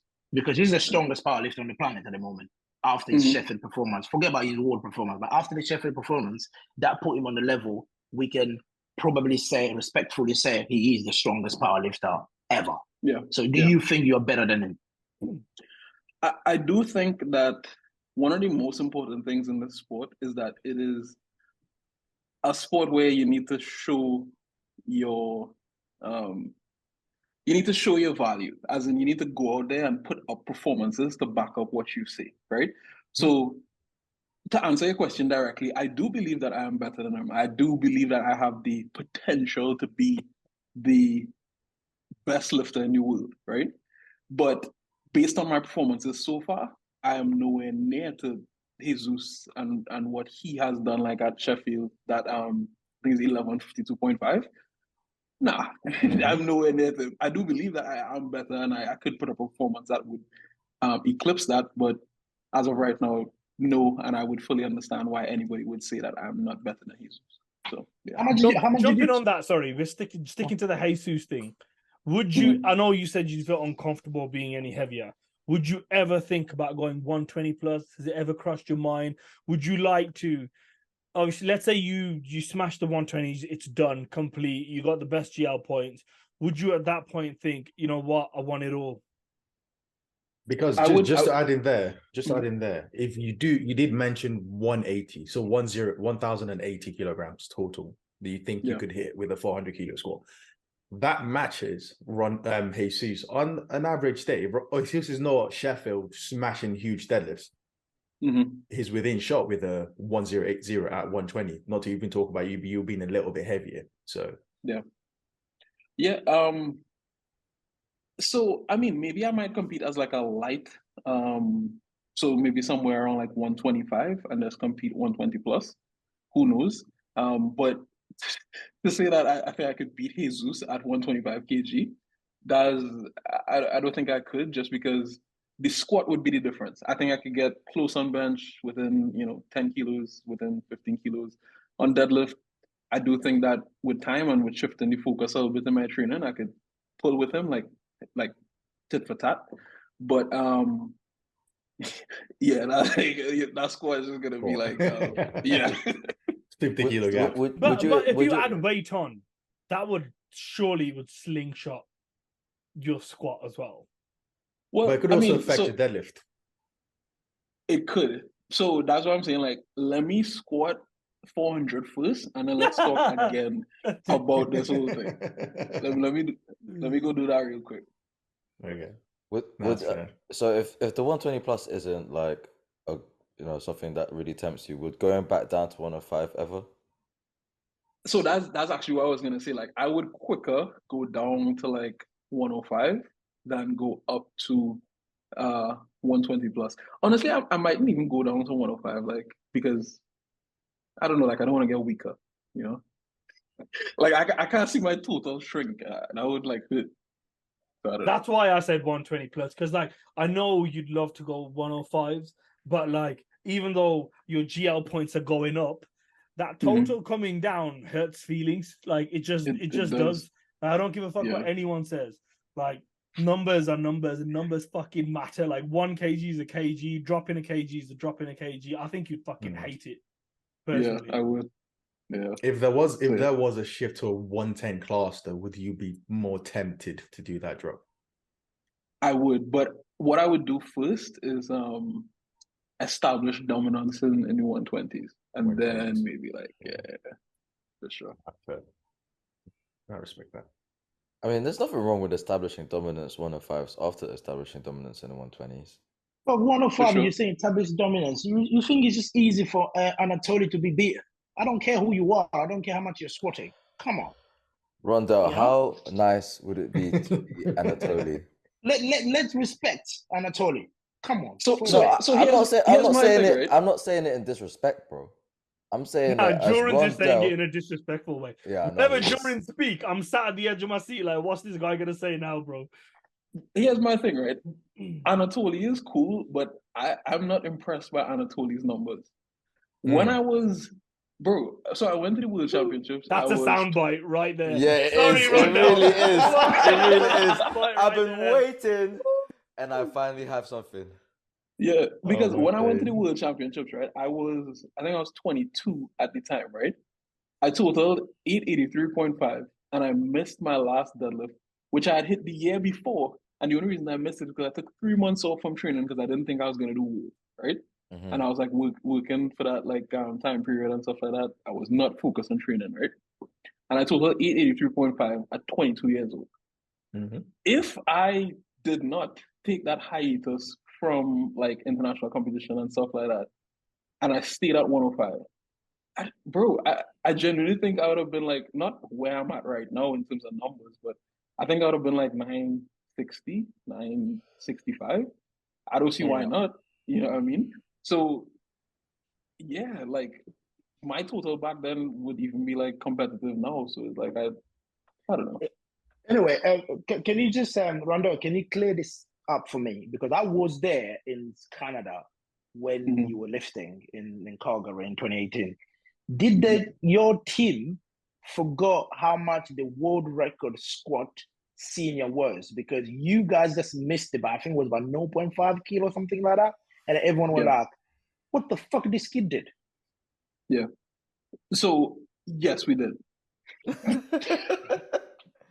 So I thought that was like our first big international competition, right? I think I was the first person from Trinidad to go to Worlds. So obviously it was like a big stage and everything like that. And we thought we had put in the chip or whatever. And I thought I was going out for the world record. But after squatting it, I realized, damn, like I wasn't. You know what I mean?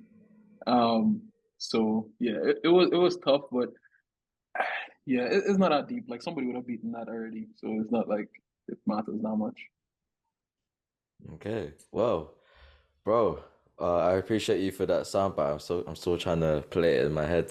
See, I'm gonna post it. But yeah, Joey, before you take him to the next segment, let's bring it back Taylor Howard conversation.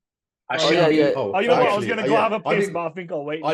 I do have 2 questions. Two, because I keep on shouting you little questions, right? So you have right now we have Bob, Keenan, and Ashton. both this around 105 or slightly over 105. Knowing what you experienced at IPF Worlds, bear in mind it was back in 2018 in Canada. If you put those four lifters, Anatoly, Keenan, Ashton, and Bob, who do you think actually comes out on top based off what you've seen? Also, consider the standard of IPF. Yeah, consider the standard of IPF. Yeah, of course. I would need to really see what Bob puts up at this next competition to give like a definitive answer, because to me, I haven't seen much from Keenan lately, and as Jaren said, I think he was dealing like an injury or something like that. So I haven't seen much from Keenan lately, so it's tough to tell. But for me, it would be between Bob and Anatoly. So I would really like, if Bob comes to this competition weighs in at like 106 and puts up 1,000 kg, then I'll have to give it to Bob, because he's showing that he can like put it together and stuff like that. Again, the bench depth thing that's a question for another day. But it would be very close between Bob and Anatoly. Difficult to say. I don't know if I could give it to Ashton just because of like the squat. I don't know like how like the depth at Worlds would affect Ashton's squat, to be honest. I think I have to say one thing here, and I'm not taking any side. And I've seen like the one thing that I think Ashton has going for him is his like not even endurance, but the pace that he does things at, and the fact that, you know, he does like tabbing and stuff, running, things like that will like help in terms of how fast IPF go through their comps. I think that will have like a massive impact on how things work. Because if they were ever to fight it out in the IPF, I think Bob would be looking at a bigger total possibly, but I think Ashton would creep up really, really fast, coming out every like 4 or 5 minutes. Because I think he did an SBD session in 2 hours that he posted up not too long ago, and it was insane numbers if you think about it. And that's the sort of thing you're looking at an international comp as well, isn't it? I think the people who suffer from like much shorter meet times aren't the people who train like normally, but they're the people who like, oh yeah, like after my top set, I'm just gonna rest for like 20 minutes before like getting to the back down. Because it's like, for me, for example, leading into Worlds where I did like a 2-hour comp, right? I didn't really like struggle with that at all. And I just rest like 4 or 5 minutes between sets. So it's not like I'm speeding through the workout, but at the same time, I'm not like I know people who like, oh yeah, I just did my last set 25 minutes ago. I'm gonna do this one. So I think those are the people that would suffer. But if somebody like trains at a regular pace, I don't think it would be that bad, you know. Okay. And then my second question was, because we're going to go into the Taylor conversation, and I know you guys want to get spicy and obviously get you to more sound bites. But my question was, what were your thoughts on the calls that happened at IPF Wars for Taylor Atwood? That's the squat and the deadlift. Yeah. So the deadlift to me definitely wasn't good. And I think that was a good call. I think the reason why the deadlift was controversial is not because of the call that was made, but because of the call that Tim got. It was Tim. Yeah, Tim. Yeah. So Tim got his overturned to be a good lift, and then Taylor's obviously like it didn't, right? So I think that was what was controversial about it. But I do think it was a good lift. I guess it could go either way, which it clearly did. With respect to the squat, I do think that was a good lift. I don't see why the squat was red lighted. So yeah, that was my take on it. Cool. I think, I mean, to that, I know we said we're going to talk about Taylor, but let's not give it too much time, because again, at the same time, the more you give someone time, you talk about him, that means he's the GOAT, which is he is, because we cannot not talk about him. He is the GOAT, so we have to give him that respect. We have to give him timing. So me, I'm going to go back and ask only one question. What are your view or your opinion about Taylor 2021 performance, 838, and then coming, how many years it's been now? 2, 3 years, whatever. He's never replicated that performance, or he's never even gone 800. Don't get on our caveat last year world. I know a lot of people are saying last year world he walked through with RPE 7, RPE 8 for 790, 90.5. No one knows. 0.5. no one knows even if he went one gear up, how much he would have total. Do you know what I mean? No one knows. That's history. We can't literally base that on that because we have a lifter here, Christian. Every time Christian go more than IP9, he get hurt. Do you know what I mean? So if Taylor went IP10 or IP9, we don't know, maybe he would have bombed out with an injury. So you never know. So since then, he's never replicated that performance. So what are your opinions, or maybe you have a bit more insight than some of us in terms of why this hasn't happened? Because to me, I'm not gonna lie to you, I'm really troubled every time I see Taylor. Every time I talk about Taylor, I'm thinking, where is this performance? Why is it not coming back? I even had a conversation with Jason at World. Literally, I blocked Jason for a good 30 minutes. I was like, mate, what the fuck is going on? Can you tell me this? What the fuck is the A38? It doesn't happen anymore. Do you know what I mean? What are your opinion on that? Yeah. So even though me and Taylor like had beef, and I you know, like I want to be better than him and outdo like his best performance and everything like that, I could be objectively optimistic about it and say this, right? He had that crazy performance in 2021. And I think since then, he's had a couple of competitions. I think one was Powerlifting America Nationals, and the next one was IPF Worlds that same year, which I think was 2022 or something, where he clearly was stronger than he showed on the platform. And both times, I think he put up something like 790, right? Which was the world record. So that being said, I do think that 838 Taylor, again, being optimistic about it, maybe could have been somewhere there. Obviously we don't know. So the same way how you could say, oh well, he could have gone, 5 kilos up and gotten injured, is the same way how I could say, oh well, he could have gone 10 kilos up and hit it easy, because we don't know. Clearly this year we've seen we've seen objectively that he is not there anymore. At least at this point. The only caveat to that, again, if I want to be optimistic about it and not be an asshole, is that those two competitions, which were Sheffield and Wales, they were very close to each other. So it is very difficult to say. It's not like, oh, well, he had this bad performance at Sheffield and then he had a bad performance in like October or something. It's very two close competitions. I think it was like 8 weeks apart or something, right? Yeah, 8 weeks. Yeah. So 8 weeks is not really that much time to really fully turn around a bad situation when it comes to training, right? I don't know about that. Durance turned it around in 7 days. Durance forgot how to lift. Sorry. And then remembered what to do. It was that one. Sorry. Also, Anatolys turned around in less than 8 weeks. Because he did national tour 940, he went world until 940. Hey, Anatolys did nationals in his backyard, bro. That's not the same experience. Yeah, true. Exactly. True. So, pretty sure they made everything specific for him.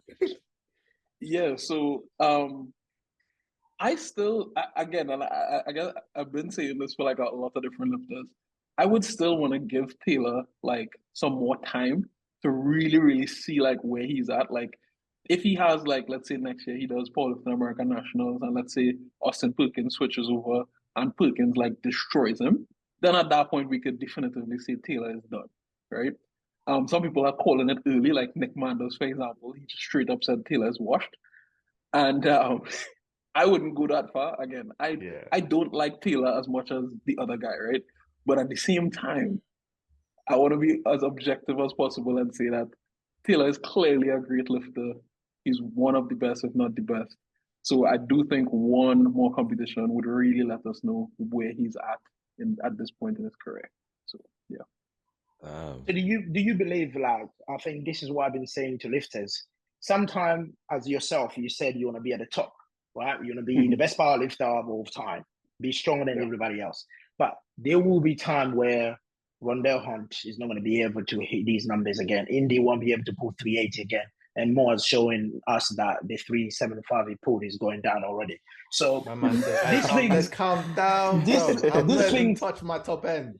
These things happen. So you touched 391 though. So what's your? That's supposed to be last warm up soon. Don't worry.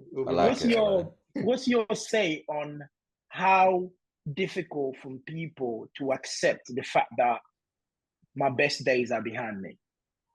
Do you think that's been the case here? again, I can't say. There is a possibility because it's not like he's like 25 years old or something like that, and he's just had a couple bad meets. He is obviously older. Some people are able to like do their best work in their 30s, like for example, Hugh Gerrans and Tony Cliff. But at the same time, a lot of people don't see 35 in powerlifting and still be at the top of their game, right? Mm-hmm. So it could be that his best days are behind him. It could also be that maybe he just had a slight dip and he still has a couple more years at that peak. But we really, really have to like give him one more shot, in my opinion. Because I would want the same for myself. And he seems optimistic about it, So what's So that that shot? brings- What's his go on. next comp then? What is it? Is it nationals for him? Were possible Yeah, Sheffield It would have invite? to, it would have National. to be nationals. Yeah. When is their National. nationals? Feb. They Isn't it? Feb. have they decided yet? Because they're having this problem with settling how the Sheffield athletes are gonna, because they have a lot of Sheffield athletes going to it. You can't. I think they want to do nationals after Sheffield, but I don't know if it's before. I think it's going to be after Sheffield. I think it's going to be like last year, whereby with the whole who are they going to take to Worlds in the 83s, where if someone like with Sean Jin, if he totaled more than whatever Carpino. If you hit the Carpino, yeah. Yeah, But if then he the totaled problem more than is Delaney, if they do it after, because they're not going to do it January. No one runs a national meet in January. That's too tough. Yeah. If they do it after, then that might discourage a lot of the USAPL lifters that want to cross over, because you're fighting. There's no spot to fight with because Keiko's going to hit the Carpino one, so there's no spot to fight for if you're going to use that metric And they used last year. the turnaround will be really short as well again. Yeah, Do you know 4 what I mean? weeks maybe max. So do you guys in Trinidad do nationals? Because I know some people across Europe, they don't know the last time they've done nationals. They just come to World every year. They just come to World. They just show up to World. So basically, they train for 12 months. Just for Worlds? Just for Worlds, bro. Just for Worlds. That's insane. No, in Trinidad we have nationals. Is in November, usually late November every year. So. Can you get dispensation for it? Dispensation, we mean? Like, so say for example, you like in this sort of scenario, you gone to Worlds, you totaled 1,000 plus, and then obviously you could. Is there a point of? Do you feel as though there's a point of you doing nationals if no one's going to beat your total? Oh yeah.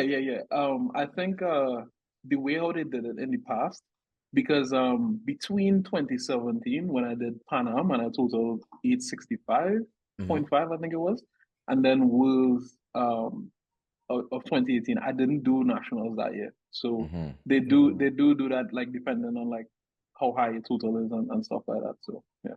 Yeah, that makes sense. Yeah, because unless on the off chance that you may have been seriously hurt, then I guess they'd still want to send someone in instead of you. Yeah, for sure. Yeah.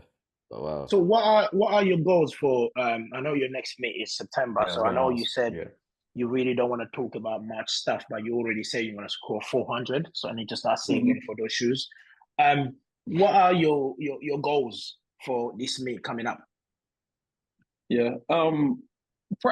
Primarily, I just want to like put together a 9 for 9 meet that I'm very proud of. So that's one of the primary goals. The squat is really just coming from like a place of like my squat training has never went this well leading into competition, and knowing my squat carryover, and also knowing like a lot of people might see it as like, oh well, your squat went from 370 to 400. Well, not really. It more so went from like maybe 380 to 400 because I could have squatted 380 when I did squat the 370. So, just putting together like a really good 99 performance, maybe hitting like a 600 dots and something along the lines of like 1050 plus in total is what I'll be happy with. So cool. All right. Rondel, I think we're good for last questions for you, if that's all right with you. Yeah. Because I know you got to carry on with your day. But I'm gonna go first. Last question is because you know what? Because of Indy and because of Durance has mentioned it already about these Avankas shoes, bro. Like first of all, do you have a discount code? Because that'll be very, very helpful. And Yeah. second of all, yeah, what's sell it to us, bro. Like, and for the listeners as well, just so they, you know, have a bit more knowledge before they purchase, like, well, me and Durance. Yeah, so I have like a whole YouTube video like breaking them down, and there's like B-roll, and you can see, I guess, all the different like features of them. But basically, why I kind of decided to partner with the company is because they are powerlifting shoes that were built from the ground up for powerlifting.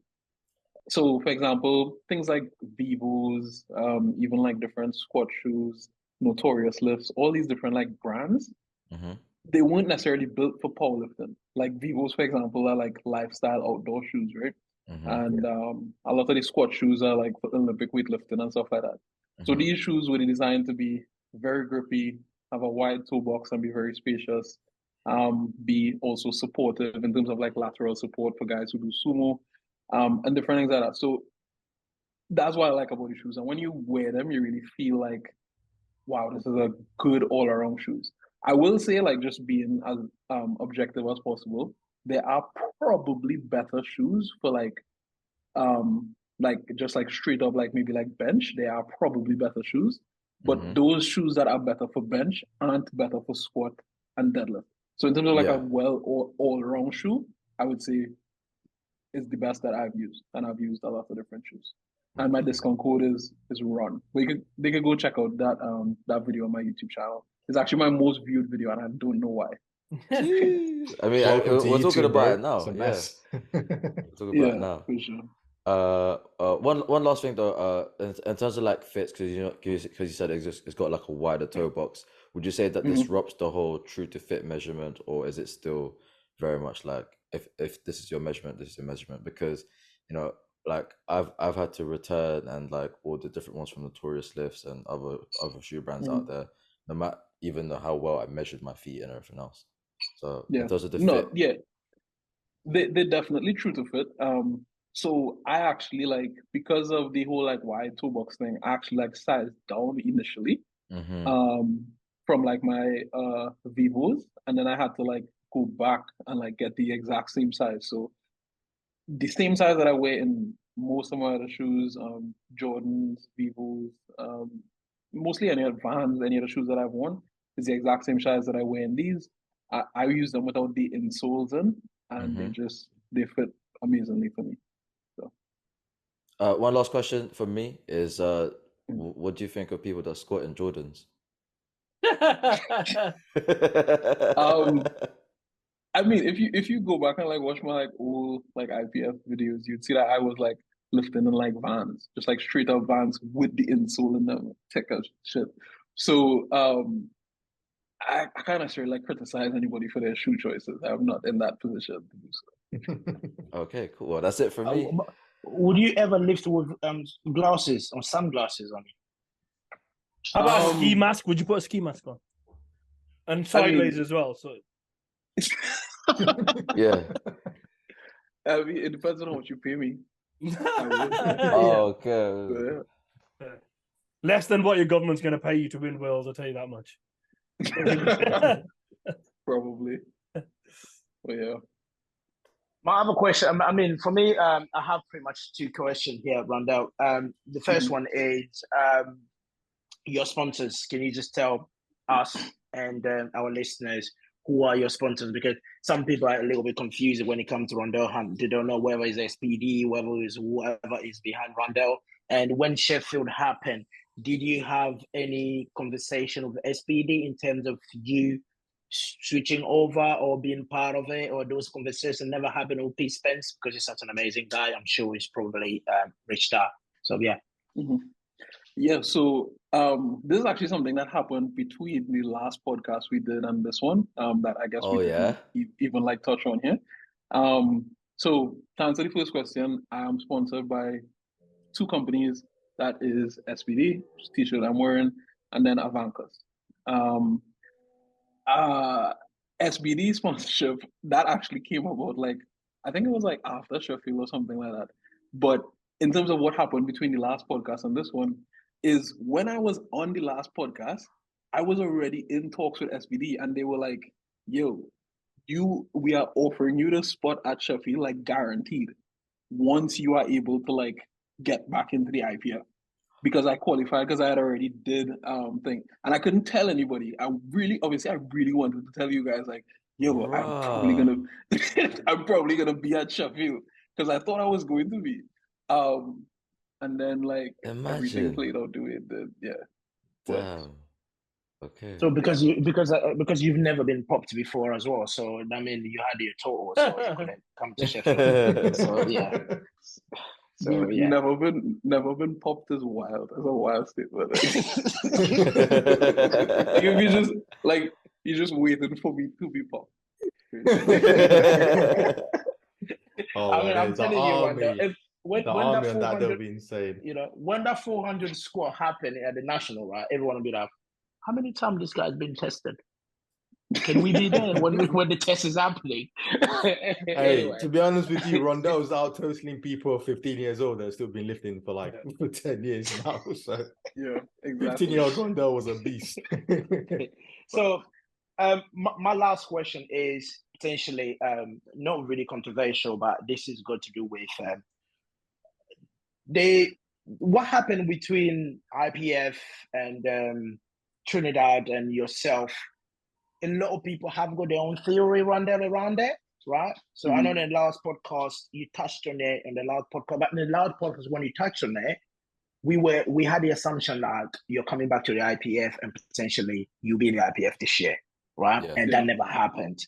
So when it didn't happen, everyone made their theory around it.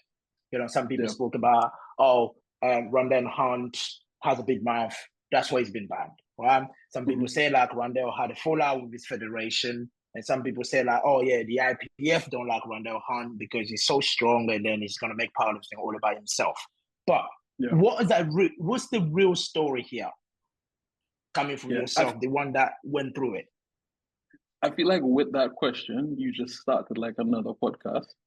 But I will try to condense it.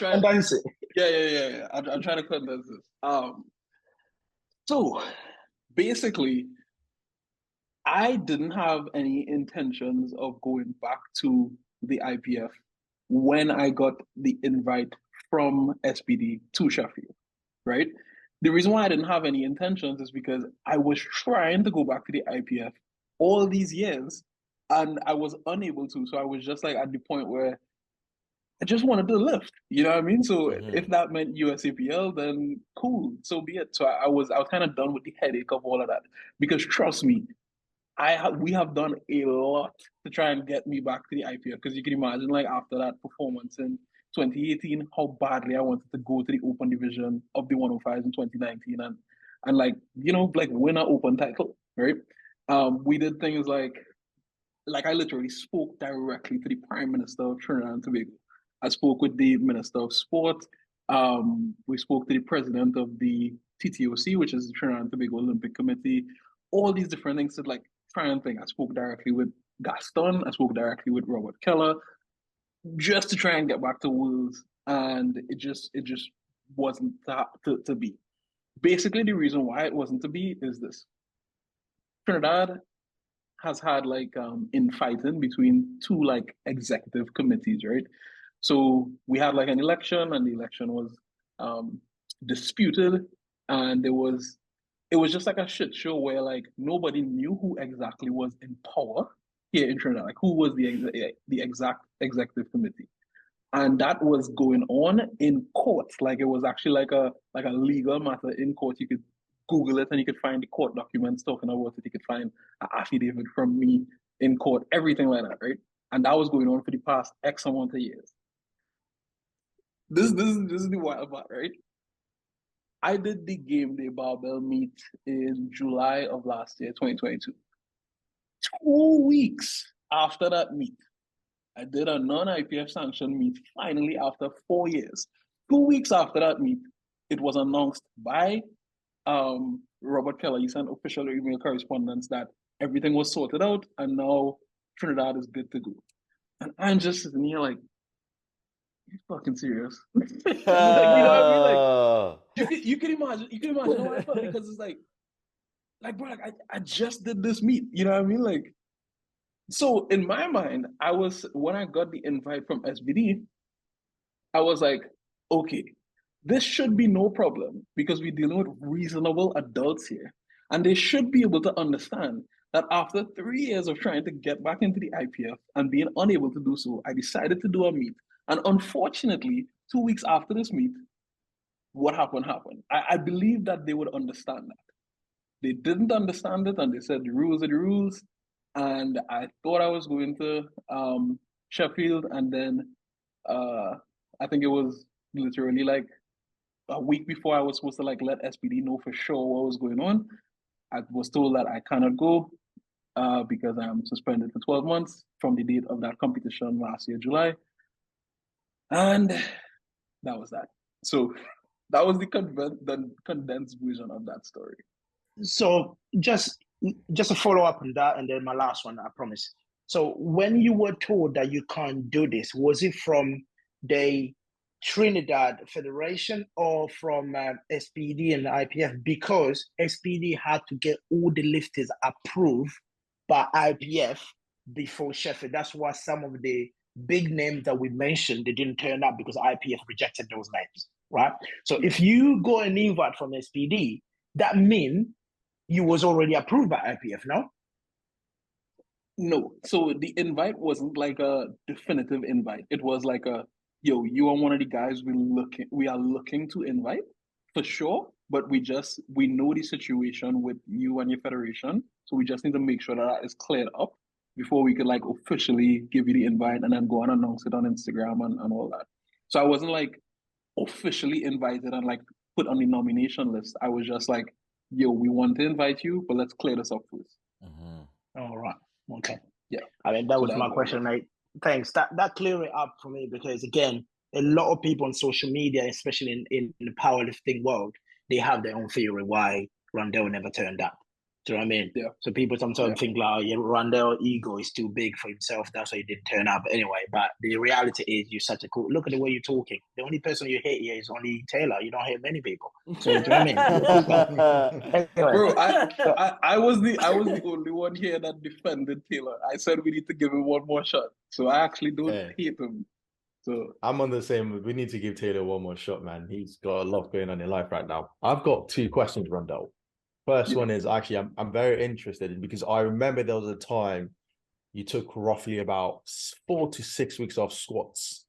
And I know you've been dealing with some knee tendonitis once in a while. So I wanted to ask, first of all, what's your training split in general? So how often do you squat, bench, and deadlift? And then I believe the second thing is, what's the end goal for Rondel at the end of 2023? So where are you looking to be at? What are you looking at to go into 2024 with, whether that's you potentially figuring out your route to being the IPF, or you're not really caring about that, or you're just focused on around the end of this year, I want to be around this total. So those 2 questions. Yeah. So in terms of my frequency, right now, I'm on twice a week squat. The first one is obviously like that main day, and then the second one is after my main deadlift. I do just like some pretty easy high bar pause squats. I purposefully do them paused, just to put like a little bit less stress on the knee, because there's kind of like research that shows going directly from like eccentric to concentric puts a lot of stress on the joints. So having that like isometric in between is like a little bit good for joints or whatever. So yeah, I do high bar pause squats as the secondary day. So 2 days a week. In terms of like my end goal, as I had said earlier, like I really focus just on like this one meet, and I don't really want to plan too far ahead, because I think I was telling Jurens earlier is that guys say a lot of things, like Austin Perkins, he would be like, oh yeah, going IPF. Bob, oh yeah, going IPF. Like everybody wants to go IPF. Obviously, we want to go there, but I guess when you actually see how things pan out, because who knows, maybe they might put powerlifting American nationals after Sheffield. Like maybe they might structure things in such a way whereby it doesn't make sense to go IPF right now. So me personally, I just really want to do the best that I could at this next meet. and really kind of like showcase the strength that I believe I have. And then from there, make decisions based on like where I want to go. But it's more so just about like doing what I actually think I could do, as opposed to just like being that lifter with just like crazy potential, you know? Andy, anything from you, bro? I thought Mo had two. No, it was just yeah. So the one was your training split. So you said you squat. What's your bench and deadlift like in terms of? Oh, bench. Yeah, so bench and deadlift 3 days a week. So I bench Sunday, Tuesday, Thursday.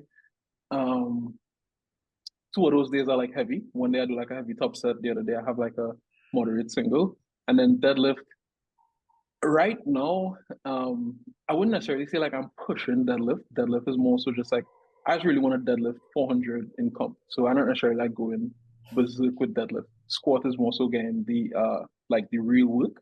So deadlift is twice a week, but only every other week. So it's basically like 1.5 times a week. So this week I deadlift twice, next week I deadlift once, and go back and forth like that. Okay. Andy, bro. My questions, I got two as well. One's a bit more like personal, and the other one's a bit more overall. So I remember you were dealing with spondy for a little while. How did that come about? How did you train around it and get yourself to a point where you were able to just lift normally again? So for me, I'm a very like I understand my body very, very well. So when it comes to like injuries and stuff like that, I pick up very quickly on the very like minute things that cause it to become worse or feel better. So for me, with respect to like my spondy, I don't know what caused it initially. I think it might just be like a genetic thing. Because I don't lift with crazy wild technique or anything like that. So I just think it might be like a genetic thing. But in terms of I guess like how I dealt with it, doing small things like just simply like sleeping on my back as opposed to sleeping on my stomach, that helped a lot. Doing things like squatting with like a slightly wider stance helped a lot. I switched to squatting once a week, and I did that for like a year consistently, and I'm finally back to squatting twice a week now. Doing things like getting 10,000 steps a day, that helps a lot. So just very, very small like lifestyle changes that I made, and then small tweaks to training as well that allowed me to keep training, keep making a decent amount of progress, and not be crippled in pain. So yeah. And then the second one, it's going to sound very generic, but I think there's probably a lot of lifters that are listening, especially that are younger, that are very, very interested. If you had to give 3 pieces of advice to any lifters listening at the moment, things that might help you or things that you've learned in your countless years of competing and training, what would they be? Yeah. So I actually have a YouTube video on this, and the name of the video is how I still consistently make progress even after I think it's 7 or 8 years of training. In that video, I break down my entire approach to training, which I kind of like started doing maybe like 6 years ago and didn't even realize. And I genuinely think that that's the best way to approach training, is just like being conservative, setting reasonable goals for yourself each block, taking things into consideration holistically, and also just like taking your time with things. You know what I mean? Like a lot of times, like even as like from a coach's perspective, right? You have athletes who start up and they're like 17 years old, and they add like, I don't know, maybe 20, let's say 10 kg to their bench in like a 3 block cycle, right? And they're disappointed with it because it's like they want to be stronger, you know what I mean? And that's understandable, but at the same time, it's like you got to give yourself time. So the biggest thing that the biggest piece of advice that I would give younger guys is just simply be more patient, because this sport is a long-term one, and most likely all the guys you look up to have been doing this for at least 5 years, you know?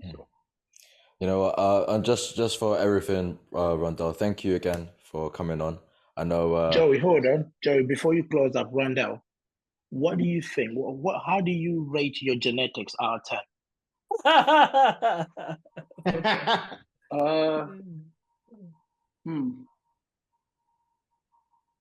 I try to think of it on each lift. Squat genetics, 10.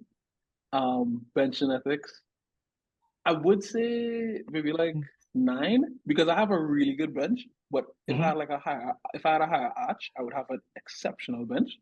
So it's difficult for me to say. So I'd say 9, and then deadlift, maybe like a 9 as well. So I would say Joey, my overall genetics, I would give it a 9 out of 10. See, now that's how a regular person approaches genetics. Now, the reason why he asked you this is because I had a dear friend, Majid Suleiman, gave himself 6 out of 10 genetics. 6 out of 10, bro. Guy looks primed to go on bodybuilding stage, right? One of the best lifters in Britain, 6 out of 10 genetics. That's There we go. I think Rondel's laugh says it all, bro. You should be ashamed of yourself. Yeah. Nah, yeah, Mo, you gotta hold the L. If I break it down the way Rondel's broken it down, right? So I can do about my squat genetics. I'll give my squat genetics 6 out of 10. I'll give my bench genetics 5 out of 10. 5. Yeah, 5. Yo, wait, okay. So what would you give in these bench genetics? Honestly, negative. I'm not gonna let you. Bro, 5 out of 10, you know, you are so off your head. It's unbelievable. I don't know what world you fucking live in sometimes. I wake up every day and I thank God that I don't have your brain. hey, Don't ask for anything. I'm just like, thank you, God. I'm not. This is a distinction, first class, prime brain, bro. So this is bro. Hold on. What's your deadlift genetics?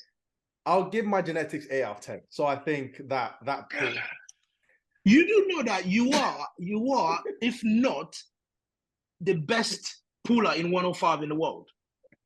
You know what it is, yeah, I'll take. It's fine. But that's the way I perceive it. That's the way I perceive it. Do you know what we're dealing with, Rondel? On a daily basis, this motherfucker, every time he speaks, I want to kill myself. Bro, 5 out of 10 on bench and 6 on the squat. Dude, well, there's another sound. There's another sound bite for you. Thank you. I'm gonna get in Rondel's laugh. That was like perfect. It was as if we like scripted it, but it was for real.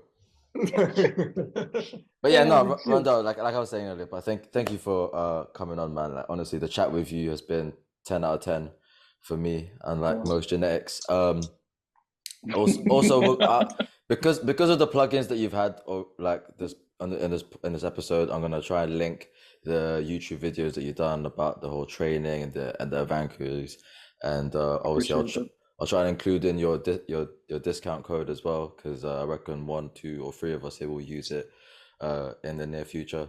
But yeah, thank you again for coming on. And if you have any last words, bro, by all means, just say it. No, I really appreciate you guys having me on, and hopefully after I actually squat 400 and do what I was talking about in this, I'll be happy to come back on. So yeah, boy. When you come back on, we're gonna screen grab Durin's buying 2 pairs of those shoes. Yeah, we'll blank out his bank details. Yeah, because he's too. That's fine. I would even if when you load it and fail that attempt, still come back, right? Yeah. No, we don't think negative. Sounds good. Okay. But yeah, anyways, everyone for tuning in, thank you for listening, and we'll see you in the next episode. Peace out. Thank you. Thank you.